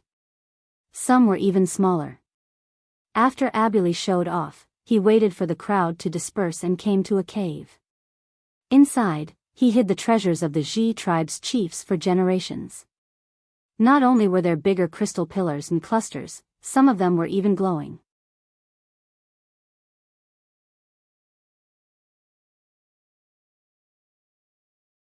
Chapter 601. Not long after the drumming tribe left, a few other smaller tribes arrived. In the past, these smaller tribes didn't have much of a presence. Even if Xiao Xian sat on the eagle's back and searched everywhere, he might not be able to find all of them. Now, news of the trading point had probably spread. Some people couldn't help but come over out of curiosity, while others came to trade after hearing about it from others. For example, a small tribe that Xiao Xian had never heard of sent almost 50 people carrying baskets of fruit. They got the news from the drumming tribe. Just like the drumming tribe, they were also a small tribe with low combat power. That was why they had been living in seclusion all year round. They wished they could hide in the dark all day long. They felt safer that way. Now, probably because of the disaster, they had suffered some losses and were having a hard time. They also heard from the drumming tribe that they had obtained some benefits at the trading point, so they mustered up the courage to come over. Then, they obtained some food and animal skins from the Flaming River trading point. Although it wasn't much, it was enough to satisfy them. Firstly, they didn't have the crystals that the drumming tribe stored, and secondly, they didn't bring many fruits either. However, looking at the Yanjiao people, they seemed to like the things they brought. They wouldn't have to eat fruits this winter. There were animal skins too. Although most of them were just animal skins, it was enough to make them excited. This trip was worth it. Yes, the Yanjiao people were very satisfied with the fruits they brought. These fruits were high-quality food, comparable to fearsome beast meat. They didn't know where the tribesmen gathered these fruits. Even in the depths of the forest, the Yanjiao warriors had never seen these fruits before. They wouldn't tell anyone about this secret. The Yanjiao people didn't hesitate either. After all, it was just fruits. Without these, they could find other fruits in the forest. The reason why they were willing to trade was because the children in the Yanjiao tribe preferred these fruits. Compared to the ferocious beast meat, the energy brought by these fruits was milder. Even the children who had not awakened their totemic power could eat them, and some of them could be given to the children in the tribe as snacks. As the name of the Flaming River trading point spread, Xiao Xian's initial goal was achieved. Not only did the Yanjiao people get many things they were satisfied with, but the people who came here also left with smiles on their faces. After winter ended, when the Flaming River trading point opened again, they would come again. The drumming tribesmen didn't have any goods on hand. They came here to buy soy sauce, so they could only look and not trade. The people of the Rain tribe threw out the things in their hands and exchanged them for the things they needed to survive the winter. Other than the Yinjiao people, the happiest people were probably the people of the Pu tribe. The drumming tribe did not have many water moonstones, but the Pu tribe did. After trading with the drumming tribe for so long, plus they hadn't gone on a long journey for a long time, the Pu tribe had stockpiled a lot of water moonstones. Unlike the drumming tribe, who suffered a severe disaster, the Pu tribe's stock was basically intact. The people of the Pu tribe, especially the people from the Pu tribe's expedition team, used their stock to trade for a lot of beast hides and meat from the Yinjiao. They bought them back to make jerky, then froze them. When winter ended and they went on a long journey, they would sell them. It had to be said that the people of the Pu tribe were indeed shrewd merchants. They could see the huge business opportunity in just one trip here. Yinjiao's beast hides were better than any they had seen before. They could stock up and sell them at a higher price when they went on a long journey. Because fearsome beasts were rare on the mainland, their meat and skin, and even some horns and bones could be sold for a high price. This way, they could trade for more goods, and when the time came, they could come back and see if they could scam someone. However, even though they were satisfied, they were still confused. Why did the Yinjiao people think of claiming their territory here? Why didn't they put their fire seed here too? The tribesmen's thinking was still stuck on the idea that they had to leave their fire seed here. Only with a fire seed could they determine their territory. However, in the Flaming River trading point, they didn't feel a trace of Yinjiao's fire seed. That was why the people who came here didn't feel any rejection from the fire seed of another tribe. This was also why they were satisfied. In the past, if they wanted to trade on a large scale, they would go to the Pu tribe the most. Not to mention how stingy the people of the Pu tribe were, just the Pu tribe's fire seed made people feel uncomfortable. That was why many people didn't go there again after the first time. The Flaming River trading point actually didn't have a fire seed. This was what surprised every tribesman who came here. When they returned to their own tribes, they would talk about it after dinner. However, in the end, some people who thought they were smart concluded that Yinjiao didn't use a fire seed to make the Flaming River trading point more attractive. A place without a fire seed would make people feel more at ease and more popular. At the same time, they were also surprised by Yinjiao's courage. Not only did they enclose their territory, they even allowed outsiders to enter their territory. This was definitely not allowed in many tribes. Even some of the famous trading points in the central region were either built on the borders of the bigger tribes or they didn't belong to any tribe. Yinjiao's way of doing things was unique and made people click their tongues in amazement. Letting outsiders enter their territory without a fire seed? Weren't they worried about something happening? Actually, if Xiao Xian said he wanted to build a trading point in Yinjiao's current territory, there would be many people who would object. After all, they wouldn't be able to change their mindset in such a short period of time. It wasn't easy to break a 1,000-year-old tradition.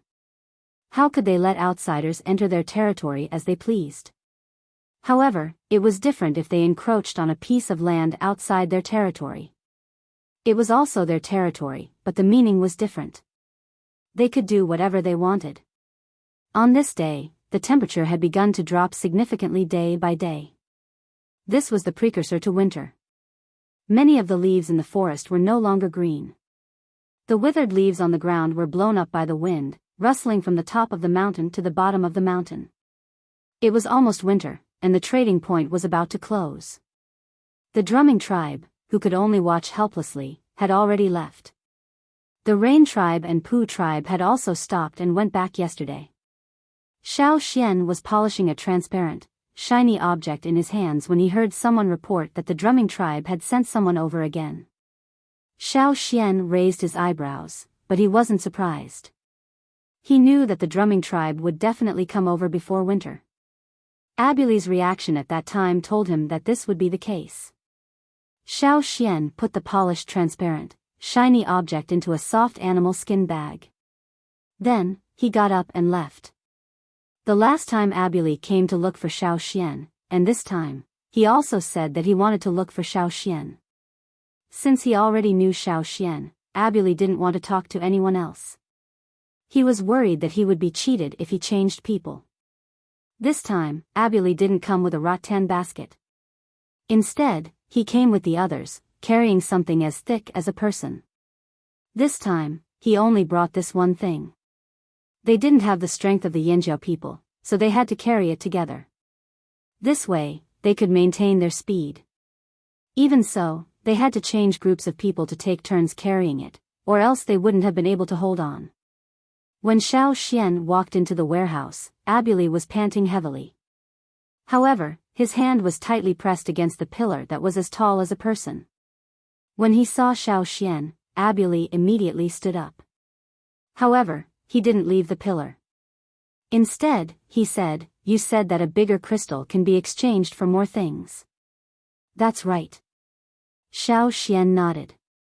Abuli took a deep breath and untied the leaves and rattan ropes that wrapped around the pillar, revealing the hexagonal crystal inside. Duo Kong, who had rushed over after receiving the news, saw the crystal pillar. His jaw almost dropped. He rubbed his hands and walked over. Come, tell me what you want. I'll bring you over. The new batch of fearsome beasts we hunted are not bad. They even have tusks. Do you want them?" Abuli was nervous. He didn't know Duo Kong, so he was on guard. "Don't worry, this is our tribe's hunting team leader, Duo Kong. Most of the fearsome beast meat and fur you chose last time were hunted by him," Xiao Xian explained. Yes, tell me what kind of fearsome beast you want, I know it all." "Let's go, I'll bring you over." Duo Kong smiled warmly. After hearing Xiao Xian's explanation, Abuli let down his guard. When he heard that those were hunted by Duo Kong and knew a lot about fearsome beasts, Abuli was tempted. He wanted to know more about fearsome beasts so that he could go back and brag. At the same time, he wanted to see what other good stuff Yanjiao had. Xiao Xian didn't lie to them. The huge crystal pillar that Abuli brought was exchanged for a lot of things. The same size crystal pillar could be exchanged for twice as much as the smaller ones. When Abuli left, Xiao Xian even gave them a bird's egg. The baby birds that he brought back had already grown up and were laying eggs. Abuli left with a smile on his face. At the same time, he asked Xiao Xian softly if he could exchange for something bigger than that one. After getting a positive answer, Abuli smiled so widely that his eyes disappeared. No matter how many things he stored, if he didn't use them, it would just be a waste of space. After Abuli and the others left, Duo Kong touched the crystal pillar with a smile. Indeed, on this side, this crystal pillar couldn't be exchanged for much. In the eyes of many people, this was just a special stone. However, Duo Kong knew that on the other side of the sea, the slave masters with holes in their brains and weird aesthetics loved these shiny things. Since the two continents were so close, who knew when they would be able to make a trip over? They should keep these things as backup. Maybe one day, they could use these to exchange for more resources from the slave masters' cities. However, at this stage, the most important thing wasn't to cheat the slave masters of their money. Other than Xiao Xian keeping a portion of these crystals for himself, the rest were all sent to the cave where the core seed was placed. Xiao Xian wanted to know what these crystals would become under the influence of the core seed.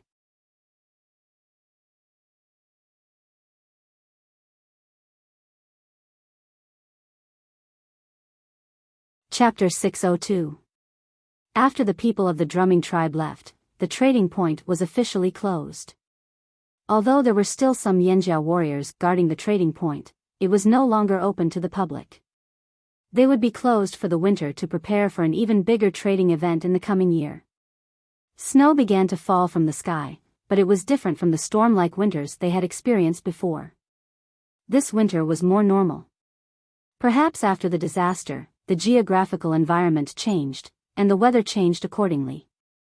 After 2 strange and hot winters, this year, the people of the mainland finally welcomed a normal winter. Perhaps, in the forest further away, there were some warm places suitable for birds to live.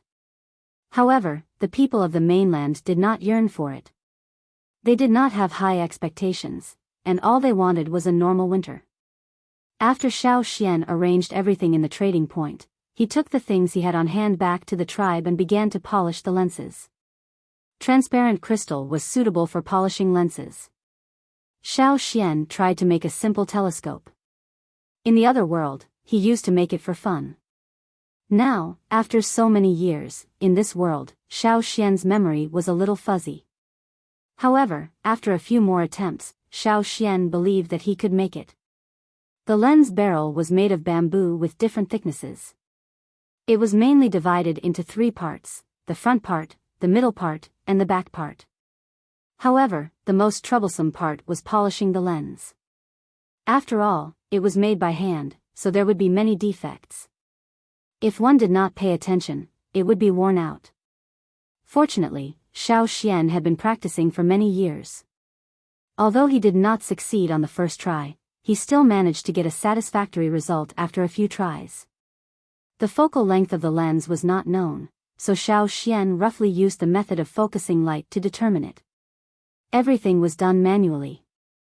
When the lens, eyepiece, and lens were finally finished, and the front, middle, and back parts were made, Xiao Xian assembled them and made a simple telescope.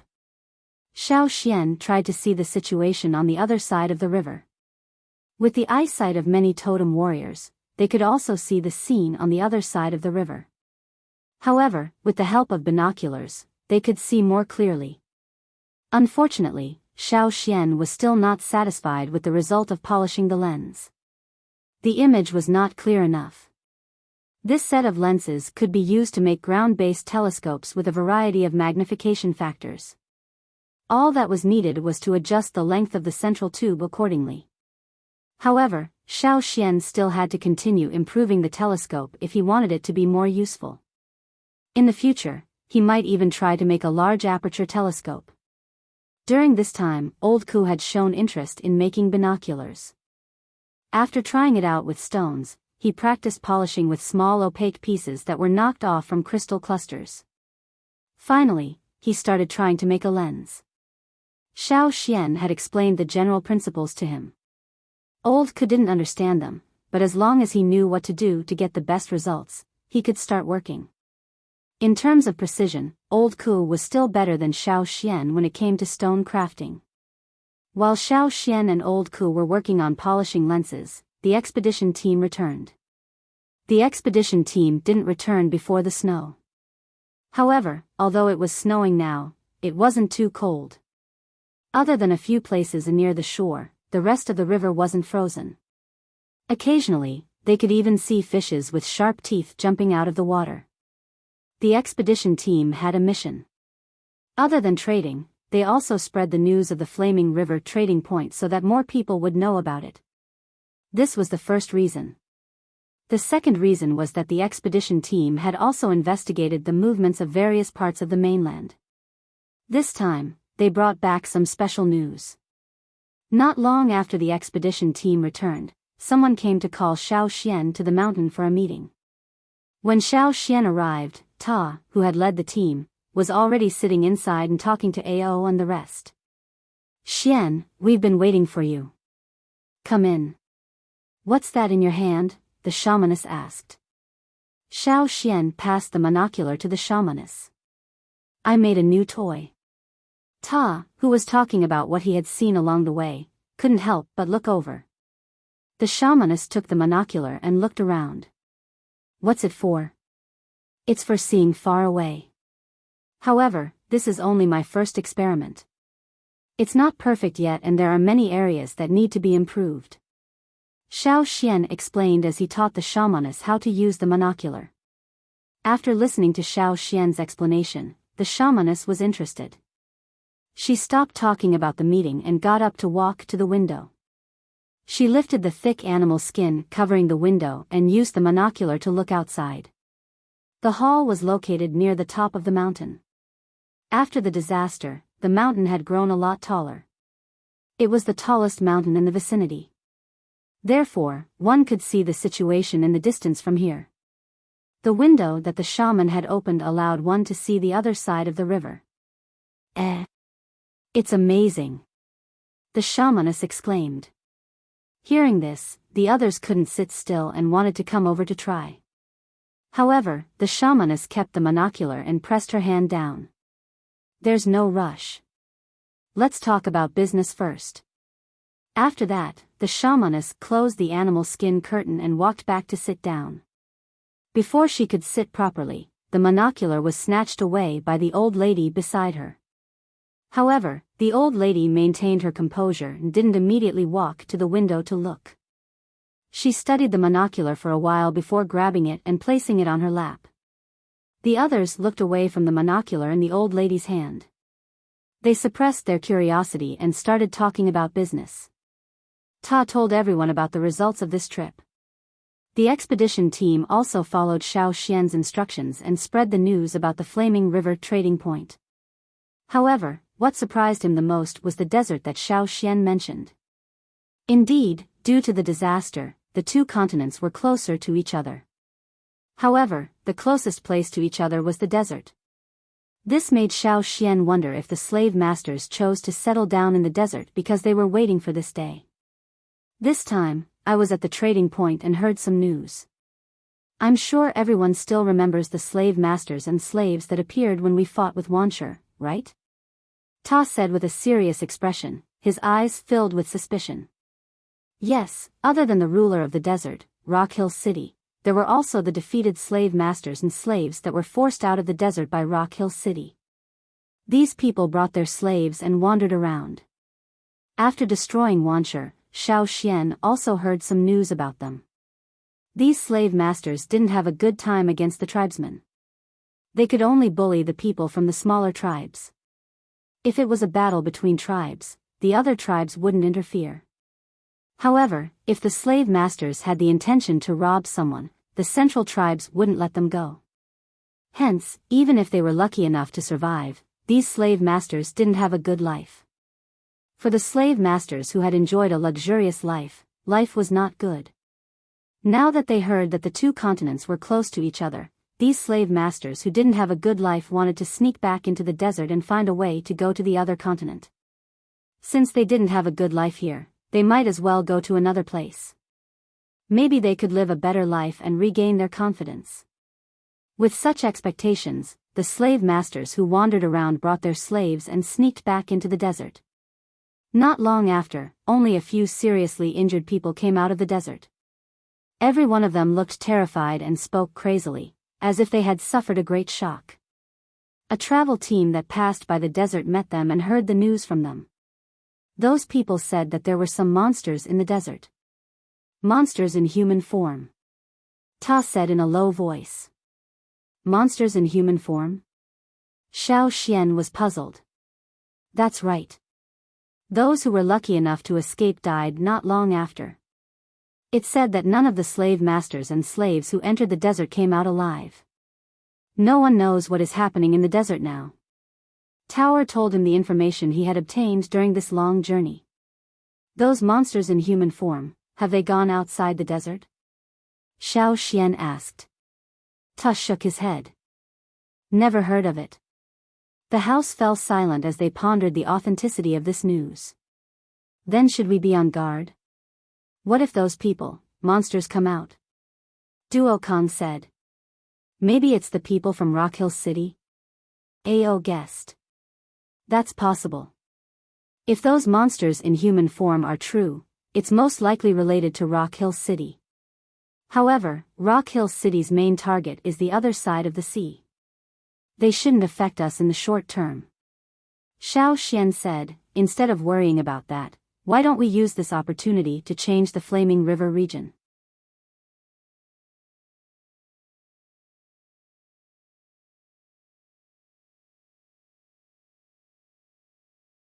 Chapter 603. That's right. Zheng Luo nodded.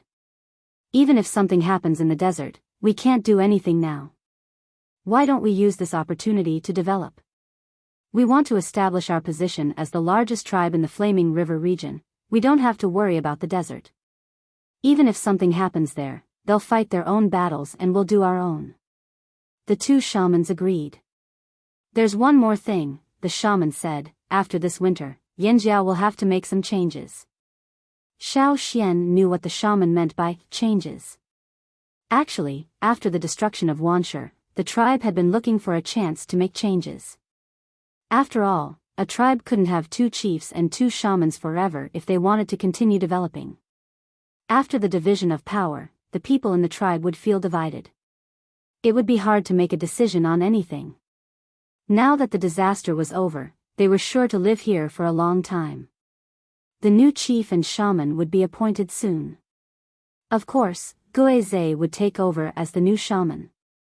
Guizhe also participated in the high-level meetings of the tribe. In the past year, the two shamans had passed on most of the knowledge they wanted to impart to Guizhe. The rest would be left for Guizhe to experience on her own. As for the new leader, it was decided long ago that Guizhe would succeed him. Duo Kong and Ta would be the two main leaders. The two shamans and chief would step down and become elders like Xiao Xian. However, the Grand Elder would still be Xiao Xian. Because they were prepared, no one was surprised when the shaman said this. When winter ends and the trading point reopens, we will invite the tribesmen from the Flaming River region over. Then, everyone will know who the chief and shaman of Yanjiao are, Ao said. This was the result of Xiao Xian's discussion with them. When the trading point reopened, they would hold a banquet and invite the representatives of the tribes from the Flaming River region. In Ao's words, it was to let them feel the power of the flaming horns. As winter came, the temperature dropped. The ducks didn't come out of their sheds. The vegetable fields and animal pens were also protected. The green-faced fanged beasts went into hibernation again. The days passed. It was the coldest time of winter. It was still snowing. However, for the Yanjiao people who had experienced the stormy winter here, this was a rather mild winter. Even the children who had not awakened their totemic power could go out and play for a while. Many places on the Flaming River were covered in a layer of ice. Snow piled up on the surface of the ice, making the Flaming River look almost the same color as the land. In the upper reaches of the Flaming River, on a bank slightly further away from the Yanjiao tribe, a huge fearsome beast walked in the snow. It shook its long gray fur and shook off the snow on its body. Then, it raised its head and looked ahead. Even though it was far away, it could still smell the food coming from there. His crimson-red tongue stuck out and brushed past his sharp fangs. It lifted its feet and walked forward. The white snow was imprinted with the shape of a millstone-sized beast's claw. The white fog exhaled by the beast merged with the whiteness of the ground. Other than the sound of its footsteps on the snow, there was only the sound of its breathing. It was getting closer. It was getting closer. There was a lot of food ahead. It could even hear the sound of food. However, just as it was about to walk over, its body froze. There was a cracking sound under its feet. The beast felt a sense of danger and its fur stood on end. It stopped moving forward and turned to run. Unfortunately, it was still too slow. When it turned around, it used too much force and the thin layer of ice cracked. The cracks quickly spread to the surroundings. Large chunks of ice cracked and sank. The huge figure fell into the river. Splash! The splash of water broke the layer of snow on the surface of the ice. The beast's struggle made the ice crack even wider. Under the water, a group of hungry piranhas with mouths full of sharp teeth became agitated and started biting. Even though many of them were pulled out of the water and flapped their tails in the snow, they still opened their mouths and tried to bite something. The beast roared angrily, its voice echoing across the empty river. Although the river was frozen in winter, the temperature didn't make the layer of ice thick enough, especially in the middle of the river. It was dangerous even for humans to walk on it, let alone larger beasts. They could only walk a short distance before their weight broke the layer of ice. The beast was still struggling in the river. It waved its claws and many piranhas could be seen biting onto its skin. This was a common sight this winter. That was why even though the dangerous river was gone and the river was frozen, many beasts still couldn't break through the barrier. This made the rain and drumming tribesmen feel much more at ease. However, this was only the case in this part of the flaming river. If they went further upstream or downstream, would there be places with lower temperatures? Would the layer of ice be thicker? Would there be more beasts crossing the river from this side of the forest to the other side? They didn't know. The Yinjiao people rarely went out to hunt in winter. They would only occasionally send a group of people to guard the trading point. The river was frozen and ships couldn't travel, so they had Cha-Cha transport them by air.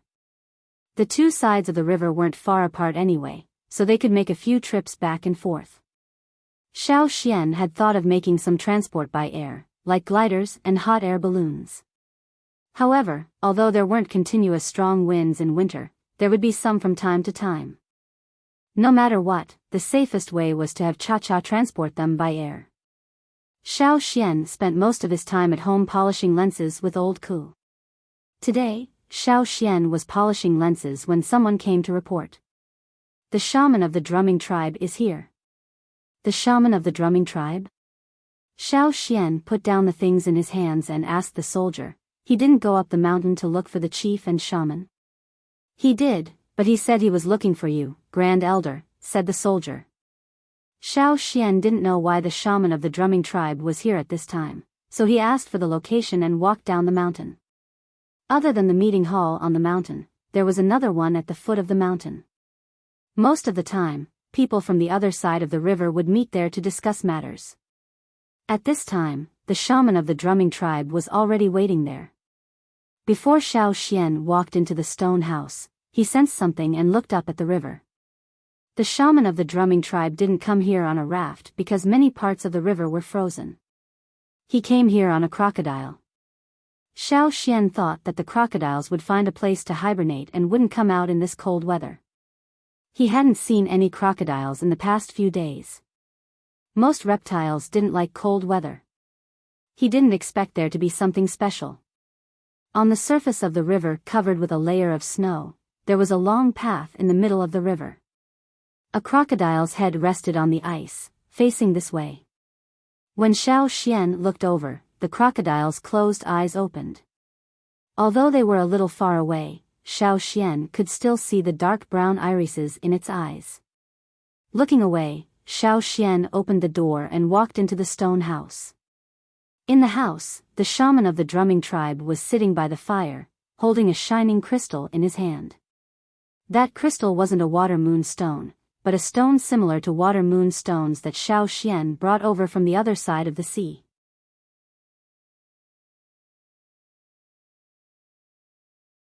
Chapter 604. Seeing the stone in the shaman's hand, Xiao Xian knew why he came. On the other side of the sea, Xiao Xian found traces of crocodiles in the forest. He also found many stones left by the crocodiles. He just wanted to check it out, but he didn't expect to find something useful. Unlike the water moon stone, which could only be used after absorbing Yang Guang's power, Xiao Xian called it the water sun stone. At that time, Xiao Xian made a lot of water sun stones. When they crossed the sea, the people on the other side also brought the stones over. But after coming here, the water sun stone was more convenient and less expensive, so people used it more often. It should be the drumming tribe people who saw Yinjiao warriors using the water sun stone. Seeing Xiao Xian come in, the shaman of the drumming tribe looked away from the stone in his hand. He was quite excited. I took the liberty of coming here to ask Elder Xiao Xian, where did you get this stone? Xiao Xian thought for a moment and said, these stones were brought over from the other side of the sea. The shaman nodded. He already knew this. Elder Xiao Xian, can you tell me the origin of this stone in detail? Sure. Xiao Xian told the shaman about how he found the stone, but he didn't explain the process in detail. At that time, I just wanted to try. I didn't expect to succeed. Maybe it's because my power of inheritance is special. The shaman's expression was very subtle. He couldn't figure it out.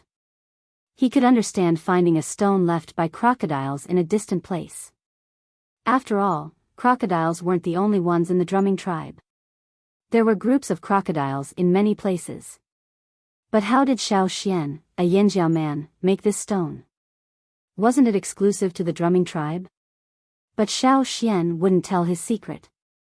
He could only say this. So, after staring at the stone in his hand for a while, the shaman said, "I don't know if you have more of these stones?" After a pause, he added, "Stones left by unformed treasure fish." "Yes.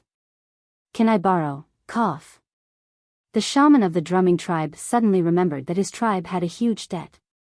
He hadn't paid it back yet, and now he had to borrow it again. However, this matter was different. He had to borrow it, or else he would keep thinking about it. "Sure, wait a moment." Xiao Xian went back and took one of the stones he brought back.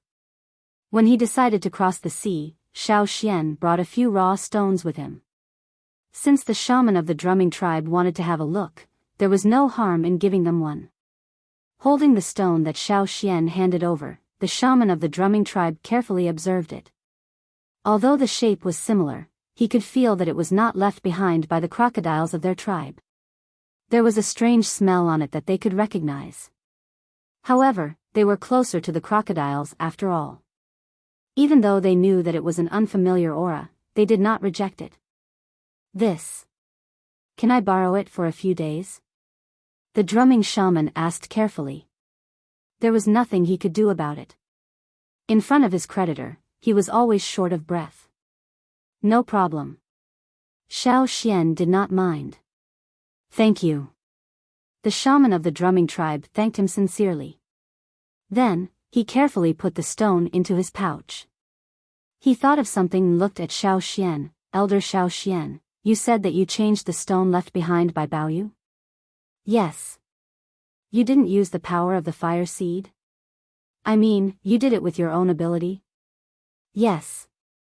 "How is that possible?" The shaman of the drumming tribe was puzzled.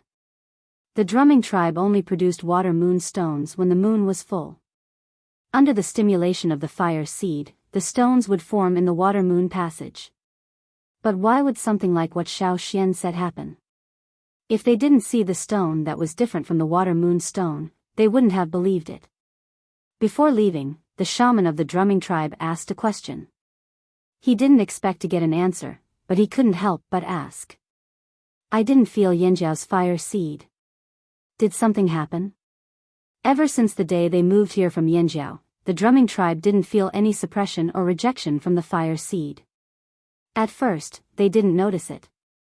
At that time, the impact of the disaster was too great. Then, something big happened by the river. They didn't have time to think about anything else. Then, everything stabilized. It was terrifying. They couldn't feel the fire seed. Moreover, these Yanjiao people seemed to have changed since the first time they met them. They couldn't tell why, but they could feel that they were different from the first time they met the Yanjiao people. A tribe without a fire seed would become a wanderer. This was something everyone on the mainland knew. But now, they couldn't feel Yanjiao's fire seed. What was strange was that the Yanjiao people didn't lose their power. Instead, they seemed to be stronger. They were also more daring in their actions. For example, in the outer circle. "We're fine," Xiao Xian said. "As for the fire seed, it's not in the fire pit anymore." The shaman of the drumming tribe was confused. Not in the fire pit? He still didn't understand. If the fire seed isn't in the fire pit, where else could it be? Xiao Xian looked at him meaningfully. Then, he pointed at his forehead. "Here, Anne." He moved his hand to his chest and pointed at his heart. "Here." The shaman of the drumming tribe narrowed his eyes. He seemed to have thought of something, but he wasn't sure what it was. His mind was a mess. He could only vaguely feel something. After sitting in a daze for a while, the shaman of the drumming tribe suddenly woke up. He looked around. Xiao Xian had already left. He didn't know how long he had been sitting there alone. Someone poured a new cup of herbal tea on the table in front of him. But the tea was already cold. Someone had added more wood to the fire beside him. He didn't notice any of this. He was thinking about Xiao Xian's words just now. After moving his slightly stiff body, the shaman of the drumming tribe stood up. He touched the stone inside the pouch and walked out to the riverbank. There were Yanjiao warriors patrolling the riverbank. They stood on the watchtower and greeted the shaman of the drumming tribe. The shaman of the drumming tribe smiled in response. Then, he stepped onto the ice on the river. His footsteps were so shallow that they couldn't even be seen. He stepped on the ice step by step, making a soft creaking sound. The ice on the riverbank was slightly thicker. He didn't have to worry about the ice breaking. He walked until he reached the place where the crocodile was waiting. Before he stepped onto the crocodile's back, he turned around and looked in the direction of the Yanjiao tribe. As a shaman, he was more sensitive to the power of the fire seed. He could feel things that others couldn't. The Yanjiao fire seed was indeed gone. But this was only on the surface.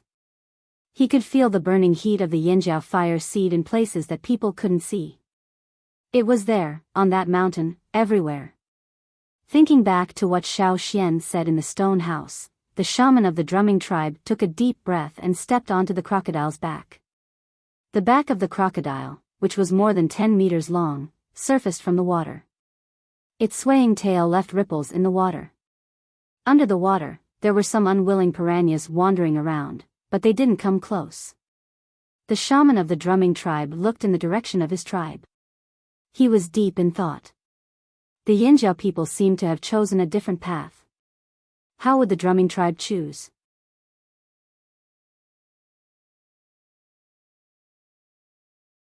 Chapter 605. Xiao Xian knew that the shaman of the drumming tribe would be able to guess the changes in the fire seed. As for his final decision, Xiao Xian didn't know. Not every tribe had the courage and determination to change. After all, to the tribesmen, anything related to the fire seed was related to the survival of their tribe. They couldn't be careless. The winter weather was still cold. In comparison, the Yanjiao people were the busiest in this area. Xiao Xian occasionally went to discuss matters with the chief and shaman after winter. He was still working on the trading point. The rest of his time was spent polishing lenses. It wasn't an easy job. Compared to Xiao Xian's calmness, the shaman of the drumming tribe hadn't slept well for 7 days after leaving Yanjiao. The shaman of the drumming tribe wasn't old, but his personality was similar to that of the Yanjiao shamans. He looked approachable, but in reality, he had a lot of thoughts. It was just that he didn't show it on the surface. It was because he thought too much that he felt conflicted. Every time he closed his eyes, he would think of many things. Things that had happened and things that hadn't happened yet. Sometimes, he would even break out in a cold sweat. With bloodshot eyes, the shaman of the drumming tribe called Fan Mu over to discuss the fire seed with Fan Mu.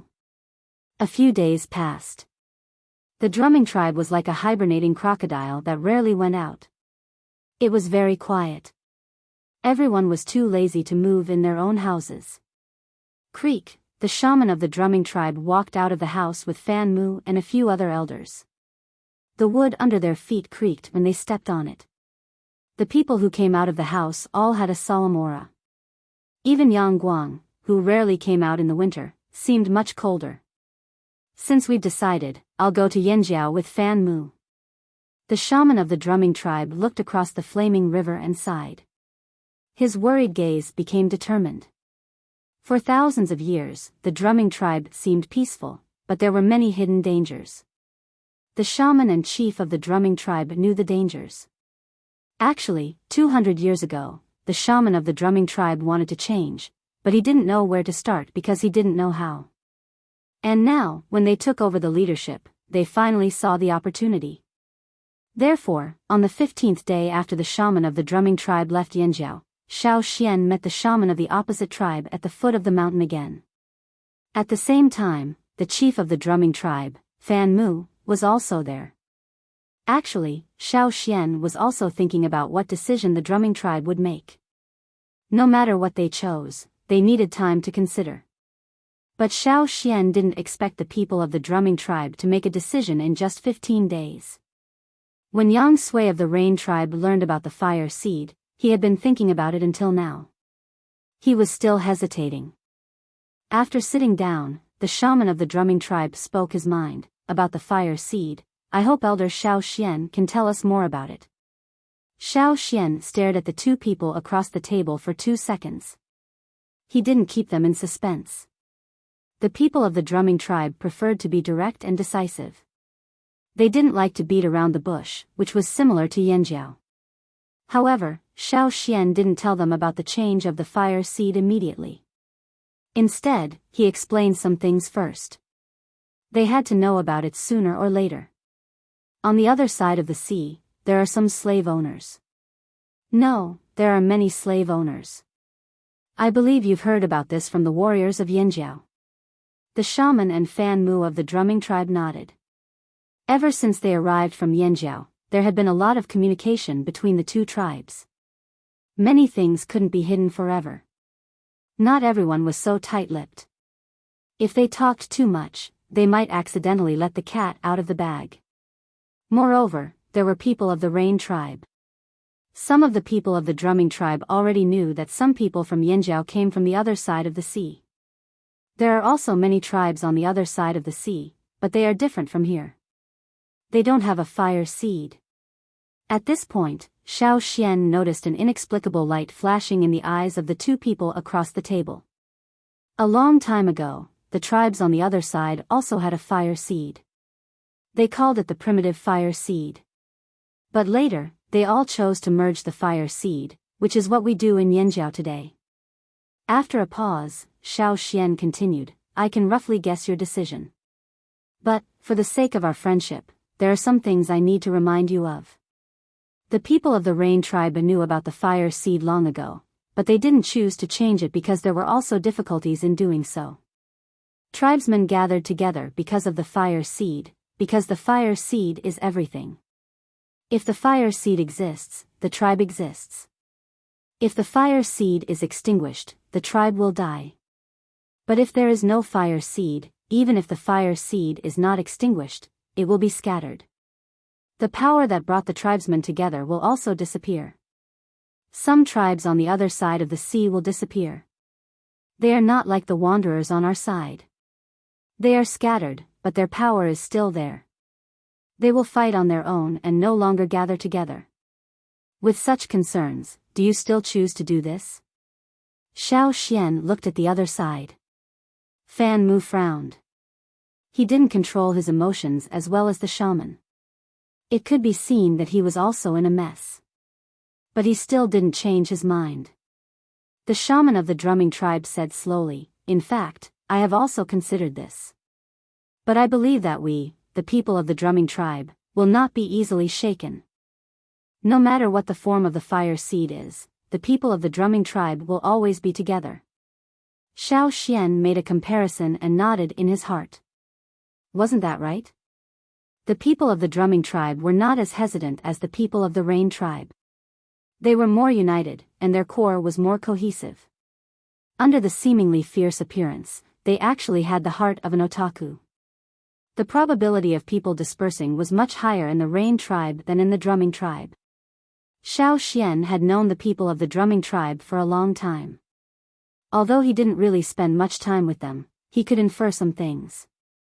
According to Xiao Xian's understanding of the people of the drumming tribe, if they didn't lack food and had a stable life, they would rather stay in one place than wander around.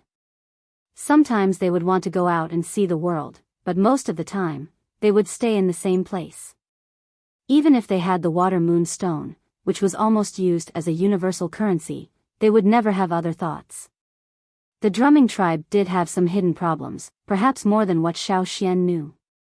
But even so, Xiao Xian was still surprised that they made such a big decision within 15 days.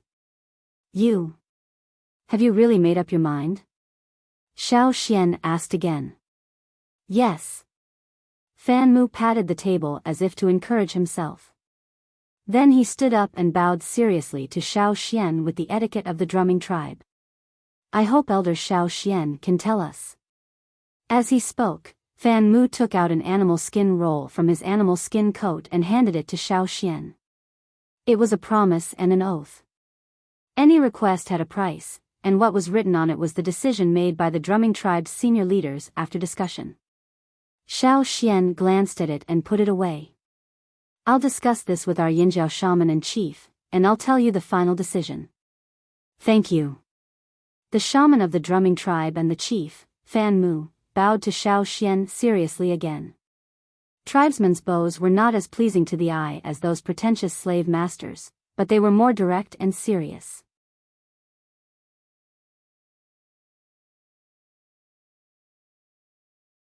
Chapter 606. The Yinjiao people had always had a good impression of the drumming tribe. Although many people didn't say it, Xiao Xian knew that the drumming tribe was still very important to the Yinjiao people. After all, when the river was still there, the first tribe they saw when they crossed the river was the drumming tribe. That was the first tribe they saw when Yinjiao returned from the world. After seeing the promise on the animal skin scroll, the Yinjiao shaman and chief nodded without hesitation. The drumming tribe would support Yinjiao and would not betray them. In fact, if the two continents hadn't changed and were still so far apart, the tribes here would have continued to live as they were. But now, the two continents were so close to each other that no one knew what would happen in the future. One side had nothing to worry about, while the other side had their hands tied because of the ancient fire seed. Once a conflict broke out, it was obvious which side the situation would favor. Helping the drumming tribe was also helping Yinjiao. They could even get a helping hand. But Zheng Luo was worried. Didn't you say that the drumming tribe's water moon stones came from the water moon canal? And the drumming tribe's water moon canal was formed because of the fire seed. If the ancient fire seed is gone, does that mean the drumming tribe's water moon stones are gone too? I asked them about this, Xiao Xian said. At that time, the shaman and Fan Mu seemed very confident. To put it bluntly, the drumming shaman and Fan Mu had thought about this question before, but they didn't think it was a big problem. The drumming tribe was more familiar with water moon stones because they belonged to the drumming tribe. If Xiao Xian, a non-frooming tribesman, could make water moon stones without the fire seed, why couldn't the drumming tribe do the same? What others saw as blind confidence was natural for the drumming tribe. With Xiao Xian as an example, the drumming shaman and Fan Mu didn't think they would fail. If this happened to the Rain tribe, they would probably struggle for at least half a year. In the Rain tribe's eyes, the drumming tribe made such a decision in such a short time. They were too careless and didn't think through it thoroughly. They lacked the nerve called caution. They only grew in height, but not in brains. But Xiao Xian could tell from his conversation with the drumming shaman and Fan Mu that they were serious. Perhaps they had been waiting for this day for a long time. Of course, due to their personalities, different tribes had different ways of doing things. That was why the current situation was so different. Since he decided to tell the drumming tribe about the fire seed, Xiao Xian didn't delay. The next day, he called the drumming shaman over. The two shamans from Yinjiao, the pseudo-shaman Gui Zhe, the drumming shaman, and the Xiao Xian, talked for a while. The two shamans from Yinjiao talked about their experiences and summarized the core points left by their ancestors. Merging the fire seed wasn't easy, there were many details to consider. The drumming shaman stayed in Yinjiao for 3 days and 3 nights without sleep. Finally, he sorted out a plan and left with anxiety and excitement. The crocodile that sent the drumming shaman away was still the same one. It was different from the others. In the past, when the crocodiles were active, it didn't stand out, but in winter, it stood out. Every few decades, a crocodile like this would appear in the drumming tribe. It wasn't the leader of the crocodiles, but it would follow the drumming shaman until the next special crocodile appeared. Xiao Xian was just curious about the special crocodile in the drumming tribe. After that, he didn't pay much attention to it and focused on the merging of the fire seed. It was winter now and there were no enemies. They didn't have to worry about other tribes attacking them. It was indeed a good opportunity, but it wasn't right either. The two shamans from Yinjiao had advised the drumming shaman that if they merged the fire seed after winter, it would be less dangerous. After all, that was the important time for many tribes to sacrifice. Perhaps the fire seed would be more active then. However, this suggestion was rejected by the shaman of the drumming tribe. The flaming horns didn't insist either. It was up to the other party to decide what to do in the future. They only said what they had to say. As for what to do in the future, it was still up to them. So, on a cold day, when Yang Guang appeared and disappeared, snow began to fall. The drumming tribe held a very important sacrifice. For such a small tribe, no one cared whether or not they would hold a sacrifice ceremony, and no one knew when they would hold one. But this time, it was different.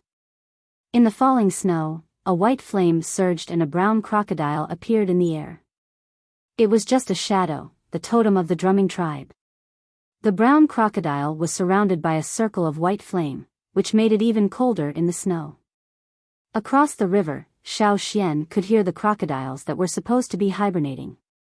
There was no earth-shattering scene like when the Yanjiao tribe emerged the fire seed, but there was still a lot of noise.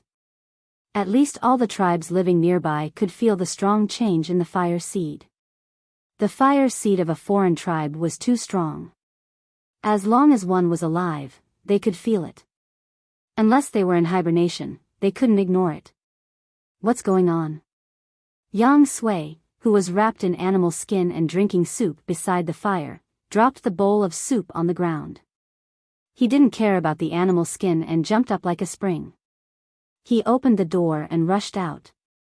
Many people of the Rain tribe didn't know what was going on and looked out of the window. Yang Sui rushed out directly. He even forgot that he didn't wear shoes and stepped directly into the snow. Looking in one direction, Yang Sui blinked and blinked again. His mouth was wide open, but he couldn't say a word. He just stared in that direction. After a long while, Yang Sui squeezed out 2 words. Crazy.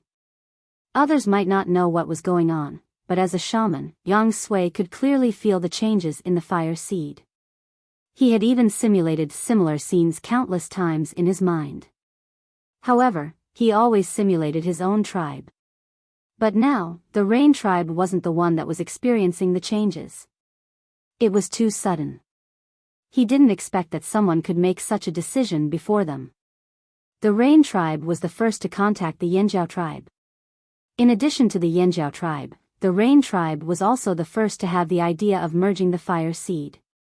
But now, the crocodiles that were supposed to be hibernating were melting. Merging. Fire. Seed. Fire. How long had it been? Those people of the drumming tribe made such a decision so easily. If they weren't crazy, then what were they? Yang Sui stood in the face of the cold wind. His feet were covered with a layer of snow, but he didn't seem to feel cold. He stared at the direction of the drumming tribe. There seemed to be a white flame surging in the sky. After a long time, when the vague white flame in the sky disappeared, the turbulent aura of the fire seed faded away, and everything became calm again. Yang Sui came back to his senses. He stopped the nearest person and asked him to call the leader and the old guys who had always opposed his decision to come over. I don't care what they are doing. Tell them to come to me immediately. Yang Sui was about to go back to the house, but as soon as he wanted to move, he fell directly on the ground. His legs were so cold that he couldn't feel them. In the end, he had to be carried back to the house. When he went back to the house, Yang Sui was still sighing. How could those bastards beat us to it?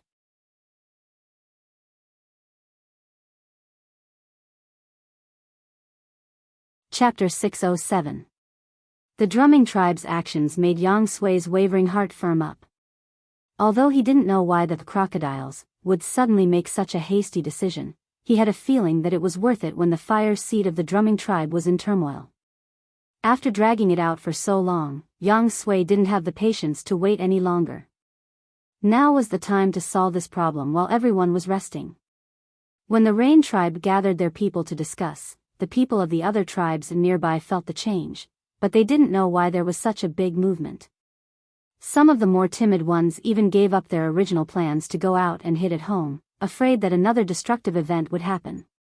Too many things had happened in the past 2 years, and they were all scared.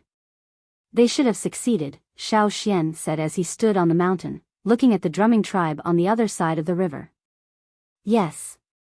The shamaness was relieved. She had a good impression of the drumming tribe. Even the people who came from the other side of the sea liked the drumming tribe. After interacting with so many tribes, the drumming tribe was their best neighbor. The drumming tribe also produced water moonstones, so they didn't want anything to happen to the drumming tribe. Now that the drumming tribe had successfully merged with the drumming tribe, they were naturally happy. 2 days later, Xiao Xian, the shamaness and the chief went to the drumming tribe to visit their new neighbor who had just merged with their fire seed. In these 2 days, the complicated emotions of the drumming tribesmen had faded away. However, when Xiao Xian went over, he could still feel a sense of loss from the drumming tribesmen, but they couldn't help but be excited. The fire seed was gone and the fire pond no longer had a fire that burned all year round. It also couldn't provide them with any protection. The power of the fire seed had been dispersed into every drumming tribesman's body. They could only rely on themselves from now on. Since the founding of the tribe, everyone was already used to the fire seed's customs. Now that there was a sudden change, no one could accept it immediately. Perhaps only the young children could accept it quickly. What do you think? Xiao Xian asked Fu Shi, who was chopping wood silently. Actually, the drumming tribesmen had already prepared all kinds of firewood before winter came. The haystacks behind the house were still tall. It's all right. After pondering for a while, Fu Shi finally managed to squeeze out 2 words. Then, he continued to chop the firewood. While waving the stone axe, he said, I feel like I'm full of energy, but something's not right. It's normal. Our tribe was like this at the beginning too. Xiao Xian said, you'll get used to it. Sigh. Fu Shi didn't know how to express his thoughts, so he didn't say anything and continued to chop the firewood. In the drumming tribe, there were many people like Fu Shi. They felt their whole body was full of energy, but at the same time, something was not right. This was because the fire seed had not completely merged with their bodies. It'll be fine once the fusion is completed. To the drumming tribe, the fire seed was one of the most important things. Another important thing was the water moon stones. After the disappearance of the primitive fire seed, the water moon channel, which originally produced water moon stones, could no longer obtain energy from the fire seed. The water moon stones could only be obtained through other channels. With Xiao Xian as an example, after the drumming shaman merged with the fire seed, he tried to turn the water moon stones into glowing water moon stones. However, he never succeeded. The drumming shaman wasn't in a hurry. He knew there were 2 problems to solve. First, he had to complete the fusion of the fire seed in his body. Secondly, the water moon stones were produced when the moon was at its brightest. Other than the fire seed, it also borrowed the moonlight. So, he thought, at least he had to wait until the moon came out. Seeing that the drumming tribe hadn't fully adapted yet, but nothing bad happened, the Xiao Xian and the others felt a little relieved. As for the water moon stones, they could only wait until the moon came out to see if they could succeed. Even if they couldn't get the water moon stones, the drumming shaman didn't regret his decision. After the drumming tribe merged their fire seed, although it was still winter and snow fell from time to time, it didn't stop those curious people from coming over to investigate. Towards these people, the drumming tribe's reaction was still calm. They stopped those people from getting close to the tribe and told the people in the tribe to do what they needed to do. It would be best if they could finish merging their fire seed before winter ended. Once winter ended, they would have a lot of things to do. If they didn't have the water moonstones, they would have to find another way to survive. As for Yanjiao, the Yanjiao people were also worried. They decided to reopen the trading point after the end of winter when the weather warmed up. They would also invite the leaders of the other tribes living in the Flaming River region to participate.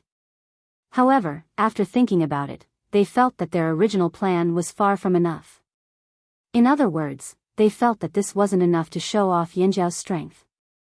Tribesmen had their own rules, which were different from the slave masters.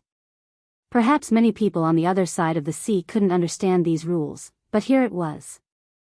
That was why if they wanted to start their first non-violent war here, they had to think about it carefully. These days, Xiao Xian was often called to the mountain for discussions. However, even though Xiao Xian had already integrated into the tribe and tried his best to get used to the tribe's way of thinking, Xiao Xian's way of thinking was different from traditional tribesmen. That was why when it came to matters like this, Xiao Xian mostly listened to other people's suggestions. He rarely expressed his opinion. However, the winter was passing day by day, and it was almost over. If the winter ended early this year, the moon would come out in a few days. They had to solve this matter before the end of the winter. Only then would they have time to act. Otherwise, if they dilly-dallied until the end of the winter to make a decision slowly, things would be rushed later. What should we do? Some people thought that they should invite people from further away. Others thought that they should put on a show to show off their strength, especially their weapons.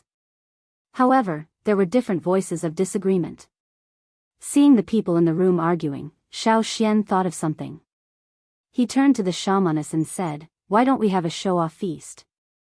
Although the tribe hadn't officially announced the new leader, they had already sat down according to the new order. Xiao Xian sat with the other elders, and the shamaness sat next to him. After Xiao Xian finished speaking, the room fell silent. Duo Kong and Ta, who were arguing, turned to look at Xiao Xian. Everyone else also looked at Xiao Xian, waiting for Xiao Xian to continue. Although Xiao Xian's voice wasn't loud, he only wanted to discuss with the shamaness. Everyone else was fighting for their seats, so they might not notice him. Unexpectedly, as soon as he moved, everyone looked over and pricked up their ears. With their strength and hearing, it wasn't difficult for them to hear Xiao Xian's words. Xiao Xian didn't know if it was an illusion, but he felt that everyone's heartbeats seemed to be louder and faster. Xiao Xian saw that everyone was looking at him, but he didn't say anything. Instead, he looked at the shamaness, then at the other elders. "I think Xian's words are feasible." Ao touched the hilt of his knife, and his eyes flashed. He couldn't help but tap the back of the knife with his fingernails. He took a deep breath and tried to speak in a calm tone. "A show-off feast is indeed a very good idea. Thousands of years have passed, and Yanjiao hasn't held one yet." Ao thought of something and looked at Zheng Luo. He only knew about the situation here, not the other side, so he looked at Zheng Luo for his opinion. Zheng Luo smiled bitterly and shook his head. "We haven't held one either." There were records of banquets in their ancestors' handwritten notes, and there were also some stories that were passed down from generation to generation that involved banquets. However, those were only heard as stories and never taken seriously. Perhaps they had such dreams when they were young, but after they became adults, the burden on them increased, and they became more realistic. They no longer had extravagant hopes, and felt that it was good enough to be alive. Even though the tribe's situation had improved, they never thought about it. It could be said that every tribesman who knew about show-off feasts, whether they were Yanjiao or outsiders, had a dream that one day they could hold a show-off feast. However, until now, in the Flaming Horns tribe, in the past 1,000 years, no one had done it. If you asked what Yanjiao people's dreams were, one of them would definitely be a show-off feast. Are we really going to do it?" Duo Kong whispered. His voice was much softer than before, but it wasn't because he lacked confidence or had different opinions. He was just too excited and tried to suppress his emotions so he didn't shout. The true emotions in his eyes showed how much he agreed with Xiao Xian's words. His burning eyes seemed to tell the decision-maker that he was just waiting for the announcement to begin preparations. Looking at the others, whether it was Ao and Zheng Luo, who had retired as elders, or the current quasi-chief Gigu and pseudo-adept Guizhe, their eyes flashed with a burning light. Show-off feast, if Xiao Xian hadn't mentioned it, they wouldn't have thought about it. These 3 words had been mentioned for 1,000 years. Back then, it was so unattainable, but now it made their hearts pound, and they felt that they could give it a try. His blood seemed to boil, and his body temperature seemed to rise. His face flushed with excitement, and his breathing became rapid. He rubbed the hilt of his sword more frequently, and his breath became turbulent. He was like a volcano that had been suppressed for 1,000 years, and was about to erupt. Was it finally coming? Could Yanjiao really hold a show-off feast? Not for you, not for me, not for anyone, but for the entire tribe. Not for anyone in the tribe, but for the other tribes living in the Flaming River region. Xiao Xian used to think that the people who did this were arrogant. Arrogant. Idiotic.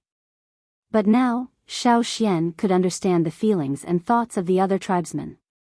In order to make people follow you willingly, you didn't need to use force to beat them up again and again, nor did you need to persuade them one by one, nor did you need to offer them benefits. You just needed to hold a show-off feast, and naturally, countless followers would come willingly to worship you. Your reputation would also rise. In the middle of winter, they felt their blood boiling uncontrollably, as if it was about to spurt out of their pores. They couldn't stay calm. What was their purpose in opening up the trading point and inviting other tribesmen? Of course, it was to increase Yanjiao's prestige in this region. Gain the support of other tribes, including the drumming tribe, and gain their respect. If they could do this, then it would indeed be a good way to prove Yanjiao's strength and status. In the eyes of many people, the distorted values and outlook on life were like a skill that emitted holy light in such a living environment and era. Only those who could truly master it could have such a respectable aura. He had to show off. Not only did he have to show off, he had to do it well. Now, Xiao Xian was about to do what he had dreamed of when he was still living in the cave. He still remembered that night, when Lang Jie and the others were roasting meat by the fire. They had said to Xiao Xian in the tone of an elder, "You still don't understand." Back then, Xiao Xian had thought that one day, he would be an idiot too. Now, not only was he about to do what he thought was an idiot, he was about to bring the entire Yanjiao tribe with him. What does everyone think of Elder Xiao Xian's suggestion? The old woman saw that no one spoke and couldn't help but slammed the cane in her hand on the ground. The sound of the walking stick hitting the ground with a bang brought everyone back to their senses. Their eyes were out of focus, and they were secretly enjoying themselves. What do you think? This suggestion was too damn good. Duo Kong wanted to stand up and jump up and down to show his excitement. If anyone has a different opinion, you can speak up, Gigu said. Those who were about to speak up because of the old woman's words quickly shut their mouths. The muscles around their mouths were twitching because they had closed their mouths too hard. It affected their facial nerves, making them look like they were gnashing their teeth. The room was so quiet that only the sound of everyone's heavy breathing could be heard. After waiting for a while and seeing that no one responded, the shaman chuckled and nodded to Gigu, who was sitting at the front. Gigu's gaze swept over the elders. He didn't say anything, but he could tell the other party's decision through eye contact. Finally, his gaze swept over Xiao Xian, who was sitting at the front of the elders' seats. Seeing Xiao Xian nod, Gigu and Guizhe whispered to each other before saying, "If that's the case, then we'll do as the great elder says. However, it's still winter, so it's not the best time to hunt. After winter ends, the tribe will start moving." No one objected to this decision. Anyway, winter was almost over. They could use this time to prepare. Once winter was over, they would start hunting. Duo Kong also planned to hunt an even fiercer beast as a trophy. When the time came, he could show it off at the banquet and let everyone know that it was him, the leader of the Yanjiao tribe, who hunted it. It was the result of him, Duo Kong, leading the team. After the meeting ended, everyone hurriedly left and gathered their main subordinates. They rubbed their palms together and planned to do something big after winter ended. In the past, they had imagined that the tribe wouldn't have to worry about food and water. Now, they had done it. In the past, they had imagined that the tribe could become stronger and have more things that others didn't have. Now, they had done it, and they would do even better in the future. In the past, when they were just children who hadn't awakened their totemic power, they would listen to the stories of the elders sitting on the stone blocks in front of the house. They had imagined that when they awakened and had power, they would hold a banquet to show off their wealth. Now, their dreams were about to come true. You're tuning into the Biyao's Wuxia Chronicles YouTube channel. Don't forget to subscribe and join us on this journey to catch the most captivating stories.